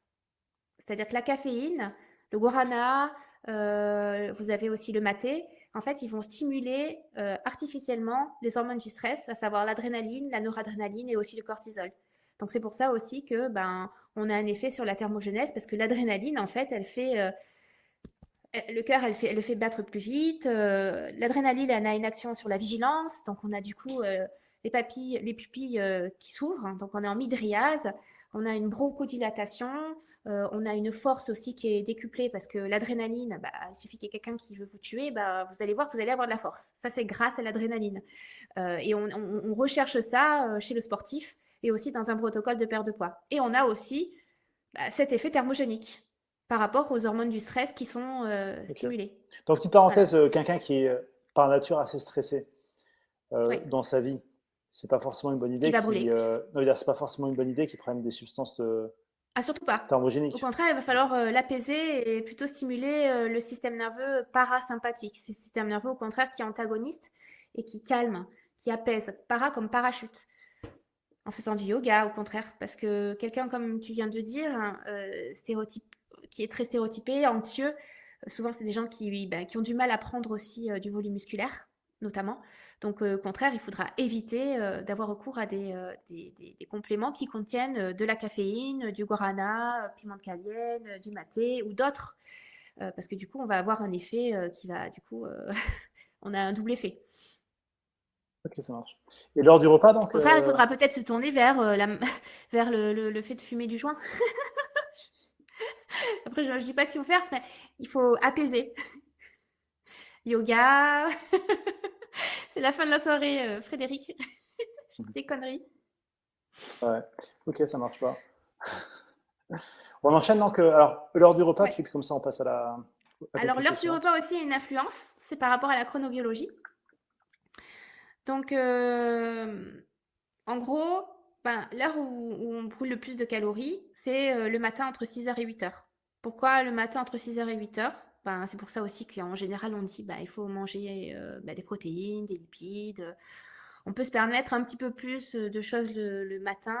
On peut manger du fromage, on peut manger de la charcuterie le matin parce que on a un effet métabolique qui est quand même davantage efficient le matin, entre 6h et 8h du matin. Pourquoi? Parce qu'à cette heure-ci, on a de l'adrénaline qui est bien sécrétée le matin. On a du cortisol, donc tout ce qui est catabolique. Ce sont des hormones cataboliques, hein, l'adrénaline, noradrénaline, cortisol. Ok, ça marche. Et donc, ça veut dire que le matin, le métabolisme est un peu plus actif. Et plus on arrive en fin de journée, et plus au contraire, le métabolisme il diminue. Pourquoi? Parce qu'on va au contraire préparer le sommeil. Donc, on doit s'apaiser. Donc, en termes de stratégie nutritionnelle, il est évident que le soir aussi, on a une sécrétion d'insuline qui diminue. Donc, c'est pas le moment de consommer beaucoup, beaucoup de glucides qui vont beaucoup faire sécréter l'insuline, surtout si on ne se dépense pas beaucoup, surtout en fin de journée où on n'a pas de dépenses particulières et surtout si on a un objectif de perdre du gras.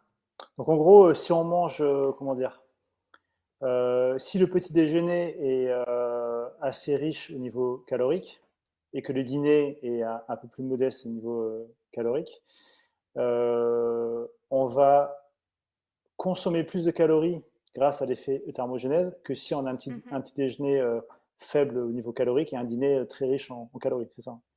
Ouais. Ok, Après, il faut regarder aussi, oui, dans une certaine mesure, ok. oui. Bon, donc, voilà, c'est ce Après, que l'idée, d'un point de vue pratico-pratique, idéalement, c'est d'avoir un petit déjeuner qu'on appelle protidolipidique. Protidolipidique. C'est-à-dire que si le matin, il y a quelqu'un qui vous dit aimer manger de la charcuterie, du fromage, du jambon, des œufs, le matin, il ne faut pas lui priver. Vous pouvez un jour lui proposer ça et un autre jour lui proposer une autre idée de petit déjeuner, mais lui proposer plusieurs choix possibles. Comme moi je le fais en général, je propose 3 à 4 idées de petit déjeuner. Mais en tout cas, c'est le meilleur moment de prendre des choses grasses le matin et aussi riches en protéines. Après, le soir, il faut des protéines, mais ce sera au niveau des glucides qu'il va falloir faire attention de ne pas en avoir trop le soir. Mais encore une fois, là, je parle vraiment pour une personne qui ne fait pas de sport en soirée, qui est sédentaire et qui a une optique de perdre du gras.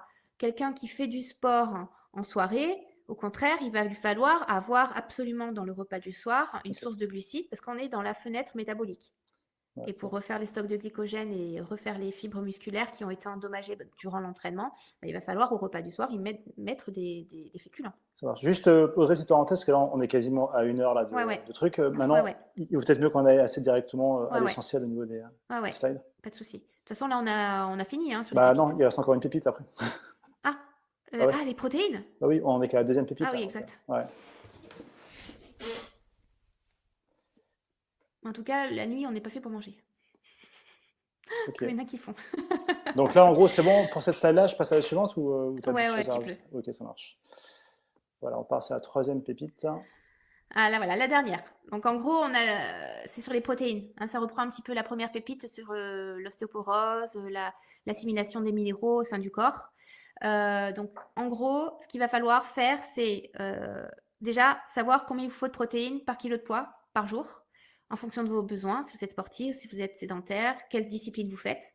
Ensuite, vous allez diviser par le nombre de repas pour avoir vraiment quelque chose de très régulier. Dans la mesure où, comme je vous l'ai dit tout à l'heure, le corps ne peut pas mettre en réserve les protéines. On n'a pas de réserve de protéines. On a des réserves de gras dans le tissu adipeux notamment. On a des réserves de sucre, de glucides, notamment dans le glycogène, entre autres, dans le foie et les muscles, mais on n'a pas de réserve de protéines. Donc ça veut dire que durant toute la journée, on a un turnover protéique. Il faut apporter des protéines à chaque repas pour permettre un entretien de nos cellules musculaires, de nos enzymes, de nos hormones, de toutes nos fonctions. Ça, c'est capital. Maintenant, savoir quoi comme protéines? Des protéines animales. Pourquoi? Parce que les protéines animales, au niveau de leur structure chimique, elles se rapprochent le plus de nos protéines fonctionnelles et de nos protéines structurales. Voilà. Et ça, on ne peut pas dire l'inverse. Voilà. Après, on peut faire une certaine association, ce que font les végétariens, mais ça ne remplacera jamais. Ce n'est pas équivalent. Donc là, ça reprend un petit peu cette première règle, à savoir des protéines de qualité. Donc, c'est-à-dire quoi de qualité? C'est protéines animales ou sous-animales. Les protéines sous-animales, c'est les laitages, les œufs, et aussi tout ce qui est produits diététiques du sportif, comme la whey, par exemple, l'isolate de whey. Ou sinon, ça peut être même des produits diététiques comme la poudre de blanc d'œuf en poudre. Ouais. Donc, protéines de qualité, à chaque repas, comme je vous l'ai dit. Donc ça, c'est règle Ouais, numéro 1. Juste là, j'insiste sur un point parce que je ne sais pas si les gens ont bien assimilé ce point-là qui est ultra important, parce que tu l'as dit, mais c'est entre deux lignes. C'est qu'en fait, si par exemple, vous avez, je sais pas, un besoin, on simplifie, hein, de 2 grammes par kilo de poids au niveau des protéines. Voilà. Par exemple, C'est beaucoup. je pèse 80 kilos, je prends 160 grammes par jour. Non, mais c'est encore dans la. Non, je fais beaucoup de sport, 2 grammes, c'est Oui. pas. Donc 160 grammes. Donc il me faut 160 grammes par jour. Supposons que le midi, j'ai pas de chance, avec une boulangerie dans le coin. Voilà, en gros, j'ai un truc où il n'y a pas de protéines, quasiment pas. Euh, En fait, si j'essaie d'avoir toute ma quantité de protéines entre le petit déjeuner et le dîner, d'avoir les 160 grammes, en fait, ça n'a pas vraiment marché. Non, Il faut vraiment, en fait, que, y c'est ça. compris au déjeuner, je me débrouille pour Ouais, avoir une dose de protéines. Ça, c'est hyper c'est ça. important. Et C'est donc, ça, exactement. petite parenthèse, parce que là, ce week-end, par exemple, j'étais en train de faire du snowboard.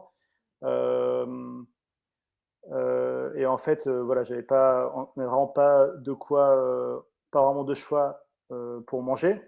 Bah là, le fait d'avoir par exemple des barres de protéines avec moi, où je pouvais avoir 20 grammes de whey en plus, bah, du coup, ça permet en fait d'avoir cette assimilation en plus. C'est ça. Donc voilà, ce qui est important, c'est qu'en fait, si vous avez un repas où il n'y a pas de protéines, en gros, vous ne pouvez pas vraiment le rattraper. Non, Finalement, c'est un peu complètement. comme le sommeil, quoi. On ne le rattrape pas, quoi. C'est ça. C'est ça. C'est ça. C'est hyper important parce qu'on se dit, voilà, j'ai pas pris ma dose de protéines le midi, le soir, je le double. Pas du tout. Parce que le soir, vous avez besoin de tant de protéines et on n'a pas de réserve, comme je vous l'ai dit. Donc, du coup, le trop que vous prenez, en fait, ça va se transformer en déchets, urée, acide urique, créatinine, que les reins et le foie vont devoir éliminer. Donc, finalement, on se retrouve avec une certaine usure cellulaire. C'est-à-dire que les cellules du rein et les cellules de foie vont devoir travailler plus que qu'ils sont censés faire à l'instant T.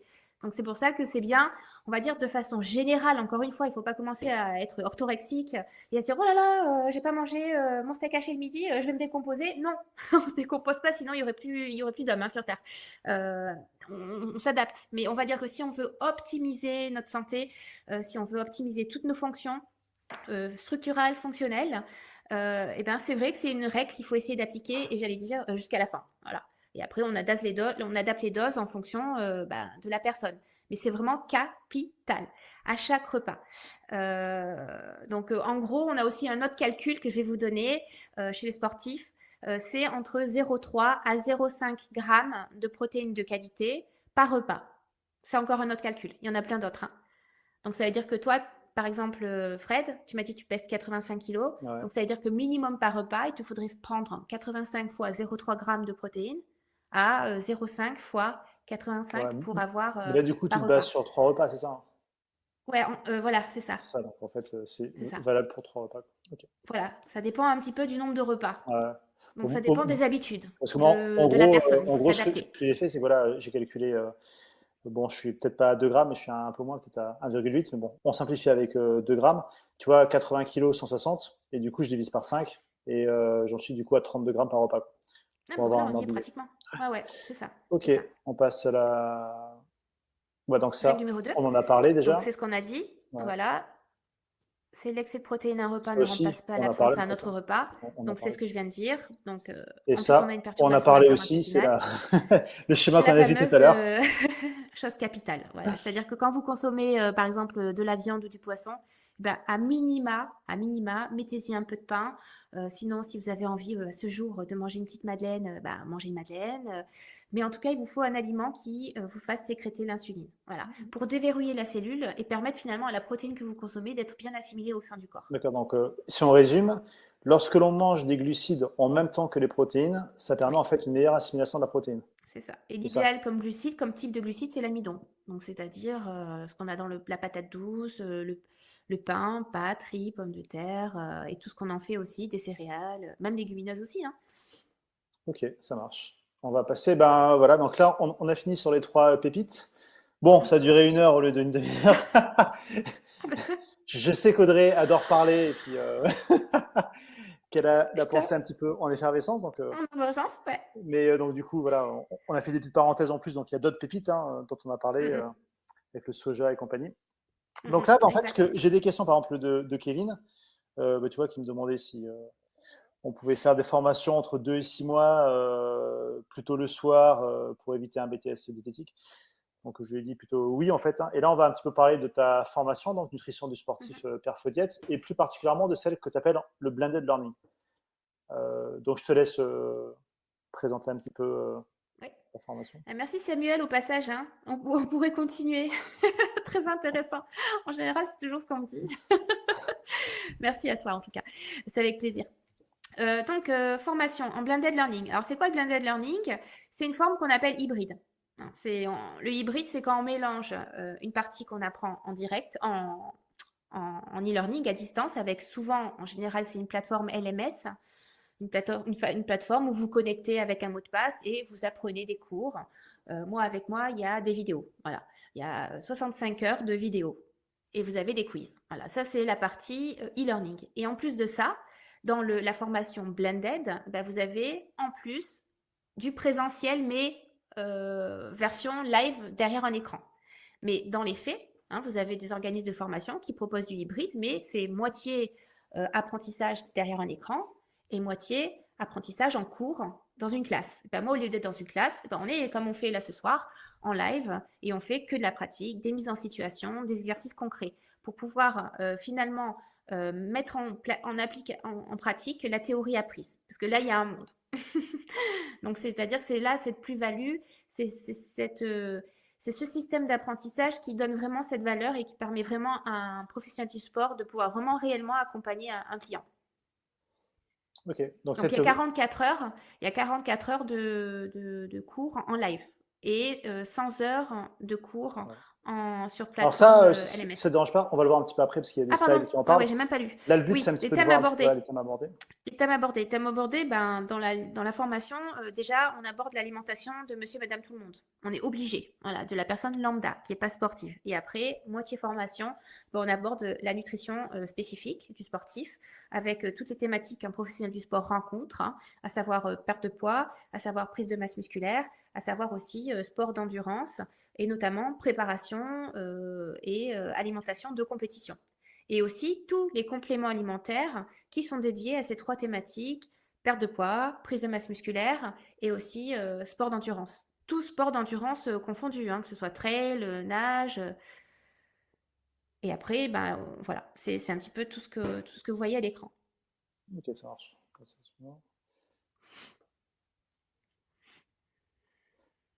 Donc je te laisse, je te Alors, laisse parler parce que finalement c'est ouais. important hein, ces termes Ouais. de Ben, Calliope. la première chose qu'on me pose comme question, avant même de savoir le contenu, des fois, c'est savoir si je suis pas CPF. Donc, non, je suis pas Non CPF. mais Par contre, il y a voilà. encore plein d'autres formations, hein, et je suis surtout c'est certifié Calliope. Calliope, c'est gage de qualité. C'est une charte. Donc, ça veut dire qu'il y a des financements possibles, mais il faut être Calliope pour avoir des financements. Ok, ça marche. Donc, quand vous cherchez un Et organisme de Dataloké, formation, et du coup, qu'est-ce que ça alors c'est implique? pareil. En fait, avant Datadoké, c'était avant le Calliope. D'accord. Ça remplace maintenant, Ok, ça marche. mais c'est beaucoup plus costaud. Alors ça, c'est Petite un chose aussi. élément intéressant, c'est le tutorat et le mentorat pendant et après la formation. Est-ce que ça, tu peux en parler un peu plus en détail? Ah ouais. Alors déjà, pendant la formation, que ce soit en e-learning ou en formation hybride, vous êtes accompagné avec moi. C'est-à-dire que dans la semaine, vous avez vos cours, vous avez votre classeur, vous avez les vidéos, vous avez éventuellement, si vous faites le blended, le live, mais vous avez le tutorat. C'est-à-dire que je suis là au besoin pour répondre à toutes vos questions. Voilà. En général, la formation, elle est bien conçue, j'ai très peu de questions. Mais je suis là au cas où et je prends le temps nécessaire pour répondre au contenu. Et le mentorat, c'est différent, c'est une fois que la formation est validée et que vous avez commencé voilà, à accompagner des sportifs au niveau de leur alimentation, et ben, vous vous retrouvez face à un petit problème, et ben, vous pouvez tout à fait faire appel à mes services qui seront entièrement gratuits. Ça fait partie voilà, de ma casquette, ça fait partie de la formation parce que je suis diététicienne du sport et des fois, eh ben, il vaut mieux s'adresser à une diététicienne du sport pour ne pas faire d'erreur. Après, je rassure, pendant la formation, je vous apprends vraiment, en tout cas, à savoir déléguer et surtout à ne pas empiéter sur le métier diététicien qui est encadré en France. Voilà. Juste une À petite partir du moment où vous parenthèse, parce que respectez les règles, le mentorat, je suis pas sûr qu'ils aient vraiment compris du coup ce que tu faisais. En fait, le mentorat, ce qui est vraiment important, c'est qu'une fois que vous êtes diplômé, en fait, Audrey peut vous accompagner et vous conseiller pour la mise en place en fait concrète de ce que vous avez appris dans votre métier de coach sportif. Donc, par exemple, ça. si vous avez des clients et que vous ne savez pas comment intégrer la partie nutrition dans vos coachings, notamment à quel moment le faire, par quoi commencer, etc., en fait, elle peut vous conseiller sur cette partie-là. Et là, donc, la Ça. formation est déjà terminée, vous êtes déjà avec vos clients et vous ne savez pas comment gérer cette partie nutrition, bah, Audrey est encore là en fait pour vous accompagner. Voilà, c'est ça qui est vraiment Exactement. important. Ouais. Merci Fred, tu reformules, mais effectivement, c'est beaucoup plus clair. Ça marche.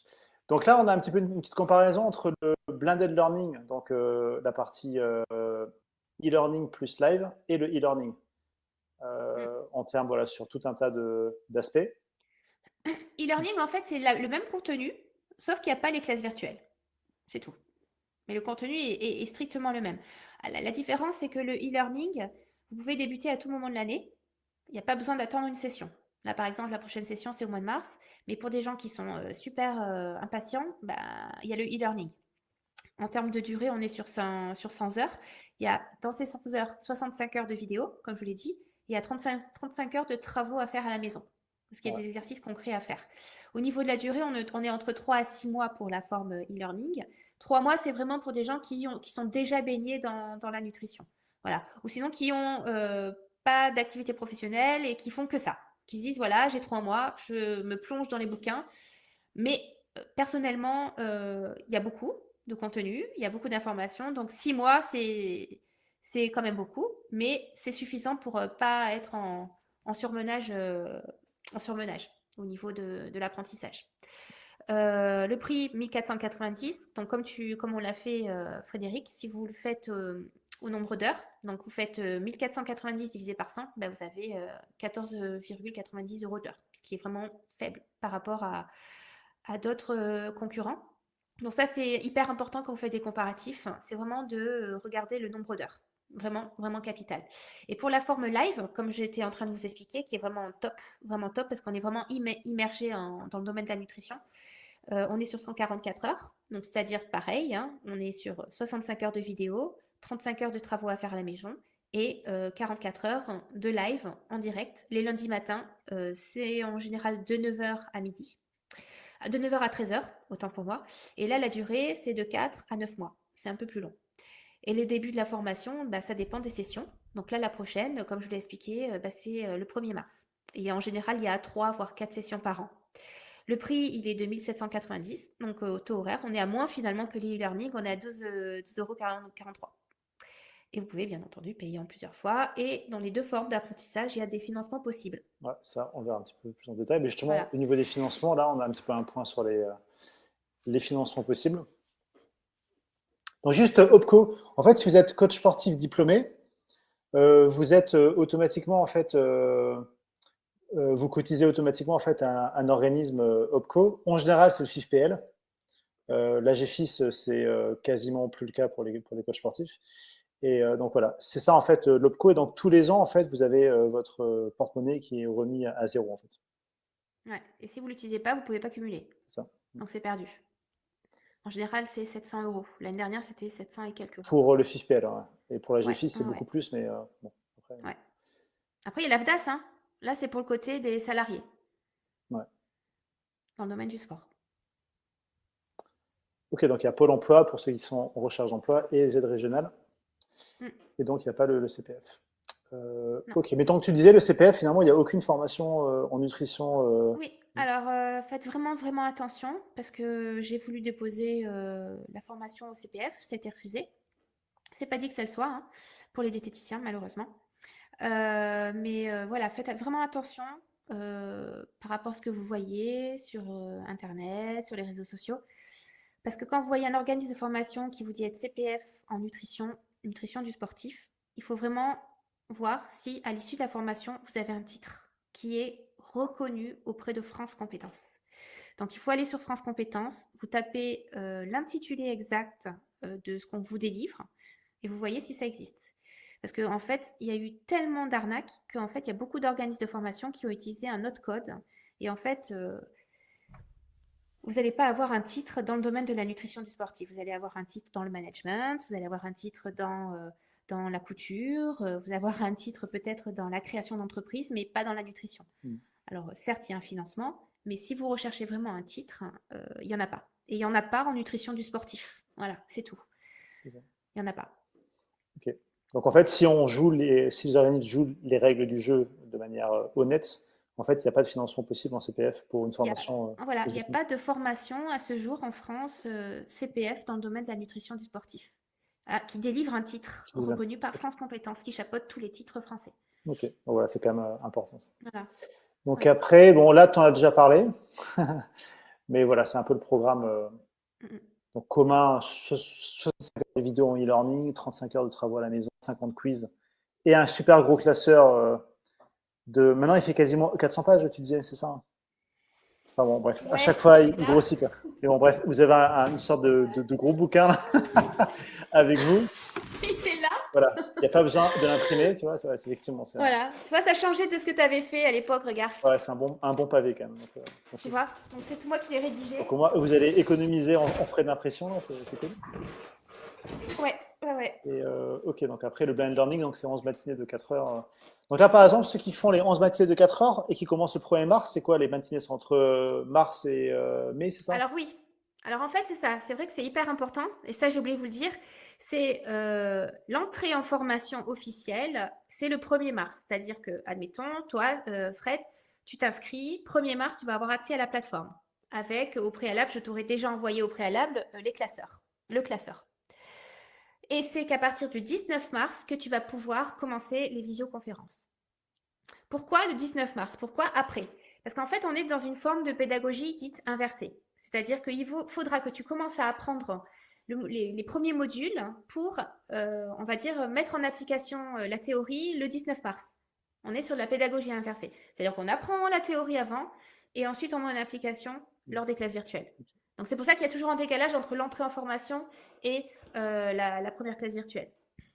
Bien sûr, ok. Donc en fait, les classes, elles sont en gros entre mi-mars et fin juin, c'est ça? Enfin, non, mars, avril, mai. En fait, Et fin c'est mai, une c'est par ça? semaine. D'accord, ok. Oui, c'est toutes les semaines. Donc c'est entre mi-mars et juin, c'est ça? Ou mai? Oui. C'est ça? Ouais.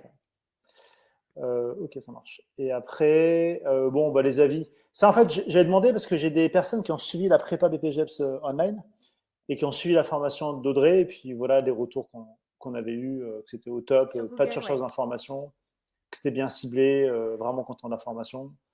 Et sur Audrey, qui a été arrangeante et cool. C'est vrai que t'es cool là, comme nana, c'est cool.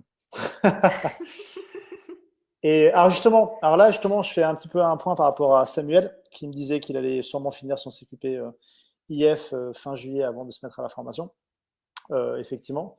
Parce que bah, c'est vrai qu'on peut conseiller la formation après le diplôme, parce qu'au moins vous êtes diplômé et vous avez un peu la voie de libre. Et du coup, vous pouvez commencer à coacher et vous former en parallèle. que c'est super intéressant.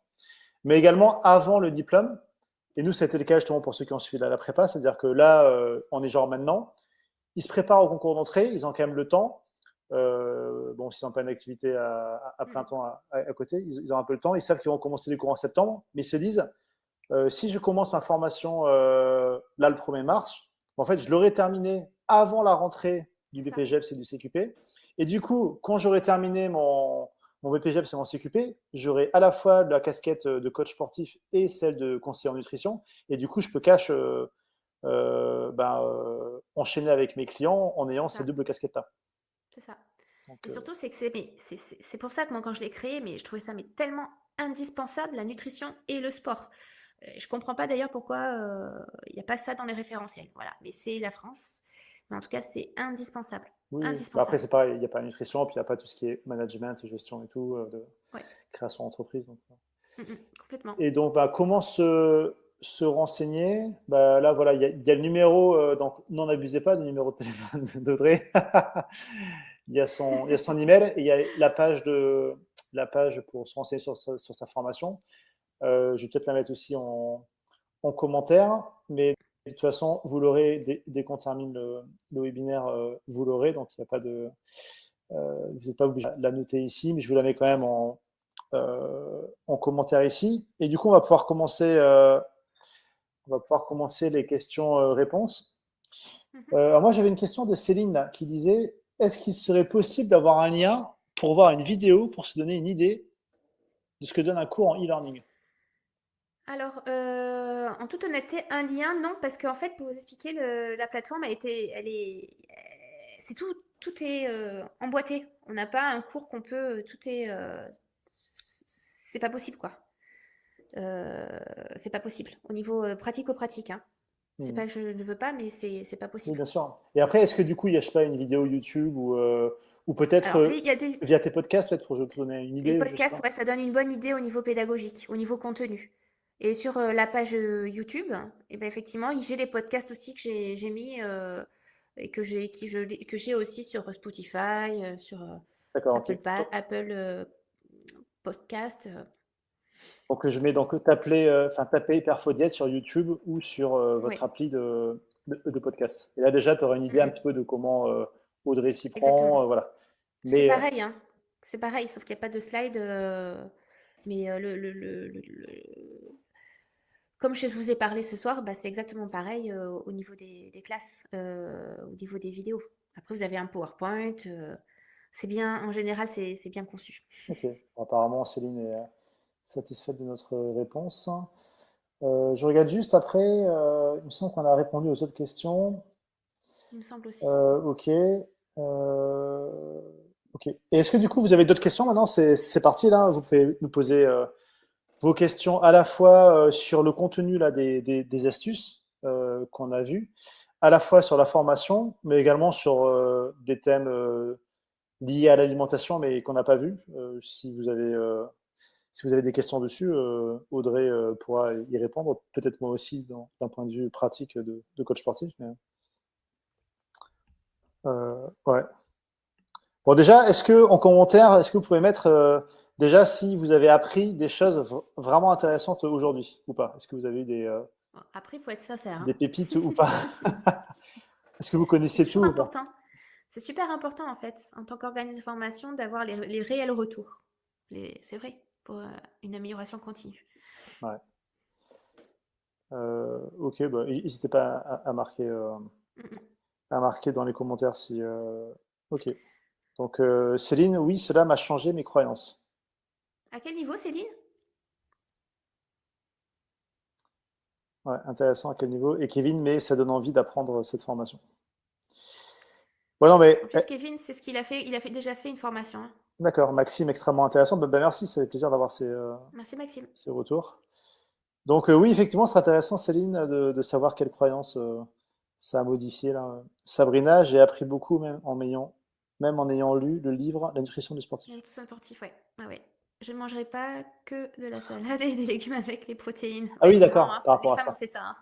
Bah, c'est vrai que par rapport à ça, il y a eu quand même beaucoup de Ouais. choses qui ont été dites Ah ouais. sur la dissociation. Alors, c'est bien parce que ça aide au niveau digestion.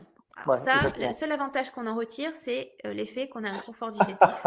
Je mangerai des frites. Sauf que Sauf que, bah, du coup, on a faim, surtout, parce que la digestion est facilitée, donc on va avoir faim beaucoup plus rapidement. Ouais. Mais surtout, c'est qu'on va pas avoir un effet anabolique. Donc, surtout pas à faire chez un sportif. Je souhaite être coach sportif, apprendre comment faire du sport et pouvoir compléter leur programme avec de l'alimentation. Savoir de quoi on parle Donc, ça va est plus. un vrai plus, complètement. Ouais, c'est ça. Mais c'est vrai que ça, c'est une grosse. C'est quelque chose qui est important à avoir en tête, c'est qu'effectivement, à court terme, des fois, en changeant de mode alimentaire, par exemple en étant vegan ou par exemple en faisant du dissocié, on peut ressentir effectivement à court terme un regain d'énergie Complètement. lié au fait que finalement on passe moins de temps à digérer parce que comme vous C'est disait ça. Audrey, en fait, les protéines animales mettent plus de temps à digérer et consomment plus de calories. Donc forcément, ça prend une partie de l'énergie nécessaire. Mais donc il y a toujours cette question du ce qu'on ressent à court terme et après ce qu'on ressent, les conséquences à long terme après plusieurs années, quoi, voire plusieurs dizaines d'années. Quoi.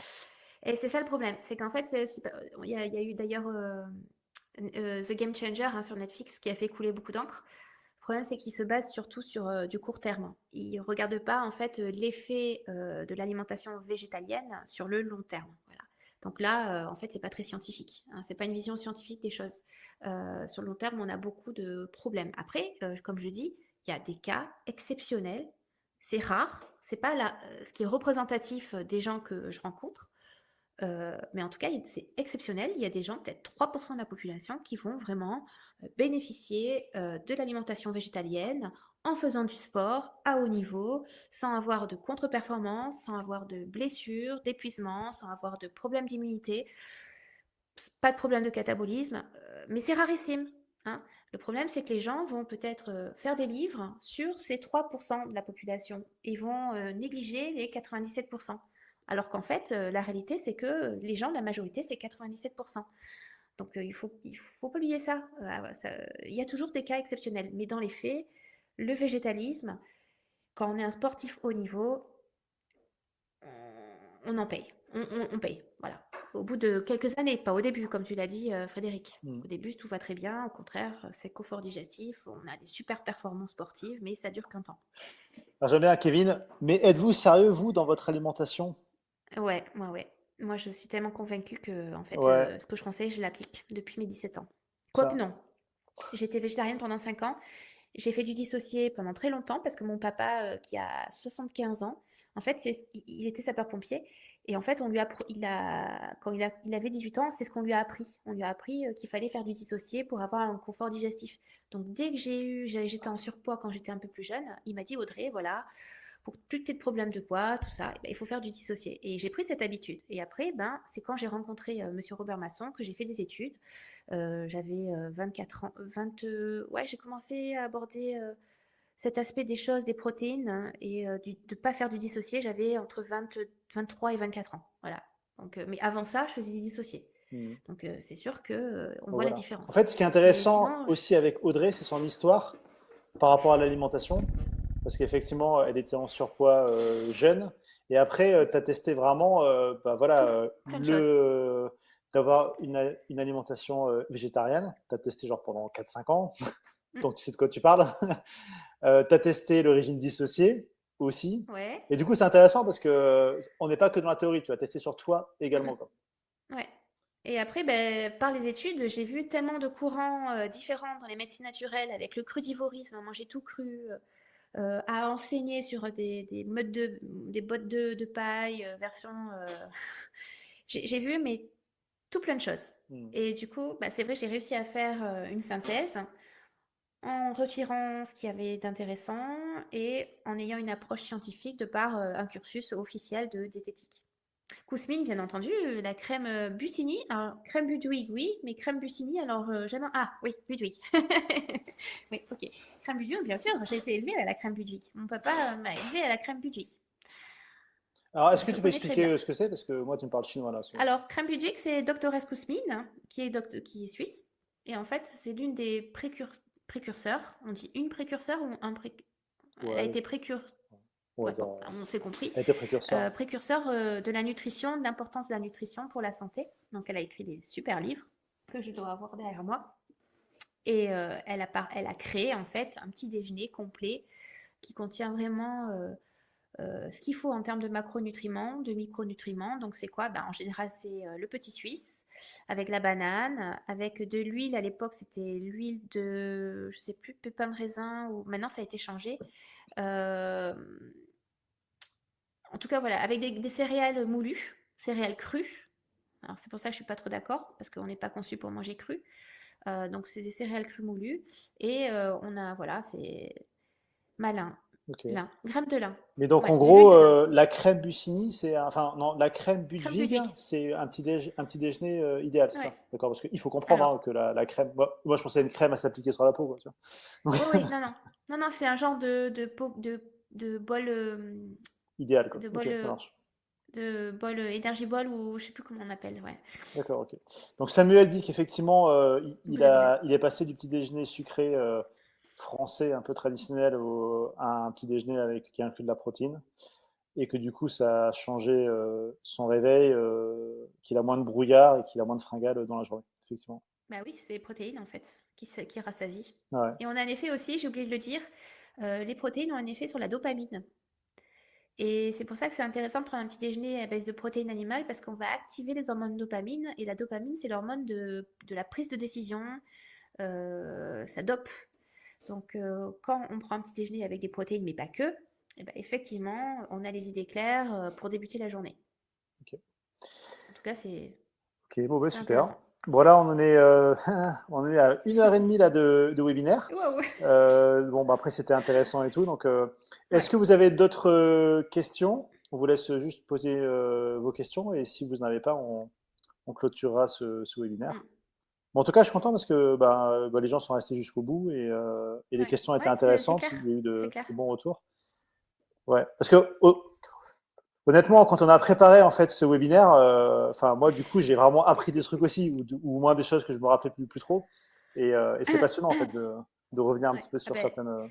depuis 2017, ouais, j'ai rajouté plein de choses au niveau hormonal en fait, qui font partie Voilà. de la formation. Moi déjà à l'époque il y avait 80 heures, et déjà c'était passionnant. Mais là il y en a Oui. effectivement quasiment le Ouais. double, donc j'imagine qu'il y a des choses Ouais. en Ouais. Ouais. plus. Ok, bah merci pour vos retours, ça fait plaisir. Eh ben, merci à tous, en Ça tout cas. fait Dommage qu'on n'a pas les visages ah ouais, les ouais. visages de chaque personne, c'est dommage. Ouais, parce qu'après, c'est un webinaire, c'est pas un truc sur Zoom. Ouais, c'est pour ça. Ouais, ouais. Et donc, oui, mais maintenant, c'est la chandeleur et les crêpes au jambon, du coup. Merci encore. Bah, c'est ça. En fait, Voilà. tu vois, un truc tout bête. Là, j'étais Ouais. en soirée salsa, là, il y a pas longtemps. Et bon, ça Mhm. se terminait à 4 heures du mat, tu vois. Et en fait, ils avaient ramené des crêpes pendant la soirée, tu vois. Donc, on a forcément la dalle quand on mange. Effectivement, il y en a qui prenaient des crêpes au Nutella, hein, comme disait Sabrina. Mhm. Mais c'est vrai que, en fait, c'est pas idéal. Parce que, OK, dans la crêpe, il y a un peu de protéines parce que c'est fait à base d'œufs. Enfin, il y a quand même des œufs, donc OK. Mais effectivement, si dans une soirée, vous prenez une crêpe salée avec du jambon et du fromage, par exemple, bah, en fait, Mhm. déjà, ça va préserver votre masse musculaire, mais en plus, ça va vraiment avoir un vrai rôle de satiété, enfin de satiété, par rapport à si vous prenez une crêpe au Nutella, quoi. Et surtout que l'insuline, en fin de journée, l'insuline, elle ne doit pas être sécrétée. Beaucoup.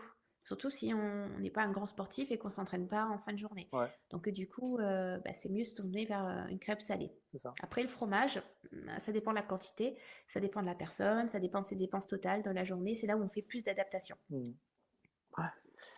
Ok, bon, parce que voilà, si vous n'avez plus de questions, on va clôturer donc ce webinaire-là. Donc, vous l'aurez en replay Un verre, automatiquement, Céline. vous le recevrez. Et le vin, elle est à fond, Céline. Euh, vous aurez Le médecin. le replay. Ah non, c'est une question. Et le vin. Ah bah, là, on est vraiment sur un sujet à part, mais Ouais. bah, vas-y, hein, si tu veux prendre le temps de Le répondre. vin, à quel niveau Bah, en gros, est-ce que c'est bon de boire du vin, c'est ça? Bah, encore une fois, ça dépend de la quantité. Normalement, théoriquement, le vin, c'est un très bon aliment, hein. Sauf que c'est l'aliment qui contient le plus de pesticides, le plus de pesticides, voilà. Mais sinon, il est bourré de bonnes choses. Après, ça dépend de la quantité parce qu'il y a de l'alcool. Normalement, chez une femme, voilà, il ne faudrait pas qu'elle dépasse plus d'un verre par jour. Chez un homme, c'est 2 verres de vin par jour. Mais après, il ne faut pas se forcer à consommer un verre de vin par jour parce que, non, ça reste de l'alcool. Voilà. Et après, bah, c'est sûr que, encore une fois, il faut voir les dépenses, il faut voir l'objectif, il faut voir tout. Mais en tout cas, sachez qu'il n'y a pas un aliment qui est mauvais, sauf les produits industriels, hein, voilà, avec la liste d'additifs qui fait une tonne. Mais la carotte, même si elle a un index glycémique élevé, c'est de la carotte, quoi. C'est pas mauvais pour la santé. Le vin, ça dépend.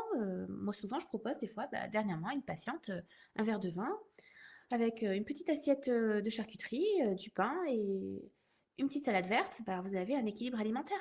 Après, il faut regarder pas que sur un repas, il faut regarder sur la journée entière, sur les semaines. Il ne faut pas accuser un repas, il faut regarder C'est l'ensemble ça. Et puis et en regarder plus, aussi les dépenses. il y a tout l'équilibre aussi psychologique. C'est-à-dire que si quelqu'un est trop Complètement. frustré de ne pas pouvoir prendre quelque Ouais, chose, complètement. à un moment donné, il va péter un câble. Complètement. Et donc, il vaut mieux qu'il n'y ait pas de frustration, Ah en oui. fait. Et donc, Bon, faire en sorte que le les. champagne. Oui, elle est champenoise, Céline, c'est pour Ah ça. ouais. Ok. Non, mais intéressant. C'est un autre débat, mais effectivement, c'est intéressant sur le Ouais. vin. Donc, une des solutions, comme tu disais, que c'est très, il y a beaucoup de pesticides dans le vin. Bon, c'est peut-être de prendre un vin bio si on veut limiter cette. Alors, il y en a toujours des pesticides en bio, hein. Il y en a moins. Non, bon, ok. Il y en a moins. Mais il y en a. Ok. Après, moi, j'en bois, hein. C'est pas parce qu'il y a des pesticides que j'en bois pas. Merci Céline, avec plaisir. Ben, merci. Donc, voilà, ben, on va clôturer. Donc, vous recevrez automatiquement le replay dans votre boîte email, je pense, demain. Et, euh, et donc, bah là, quand on clôture le webinaire, si vous voulez jeter un coup d'œil à la formation, bah, vous avez accès directement. Voilà. Bah, on vous souhaite une très bonne soirée. Moi, bah, je te remercie, Audrey, pour avoir pris le temps. Parce que Audrey, d'ailleurs, c'est son premier webinaire aujourd'hui. Ouais. C'est son Je tout t'avoue qu'au premier début, webinaire. ouais. Ouais, ouais. Alors, est-ce que vous avez trouvé qu'elle s'est bien débrouillée pour une première? Ah, ils vont tous répondre oui. Je sais pas. Hein. Tu as peut-être des gens qui n'ont pas apprécié. Hein. Bravo Audrey, tu t'en sors plutôt pas mal. Merci Sabrina, merci Samuel, merci Ernest. Ok. En tout cas, c'était un plaisir de vous avoir dans ce webinaire parce que vous êtes resté jusqu'au bout, vos questions étaient, Gohana, étaient j'adore ce pertinentes, nom. C'est grave. vous avez participé, vous avez répondu au sondage, donc c'est vraiment un plaisir Merci à de, vous tous. de vous avoir.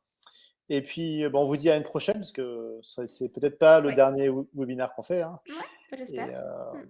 voilà, bon, on est content que ça vous ait plu en tout cas, ce thème-là. Merci à tous. Et puis, je vous souhaite merci encore Bonne Audrey. nuit. Et puis, bonne fin de soirée à tous alors. Merci à toi aussi. À très bientôt. Au revoir tout le monde. Comment on fait du coup, Fred? Je coupe maintenant là. Je coupe D'accord. maintenant.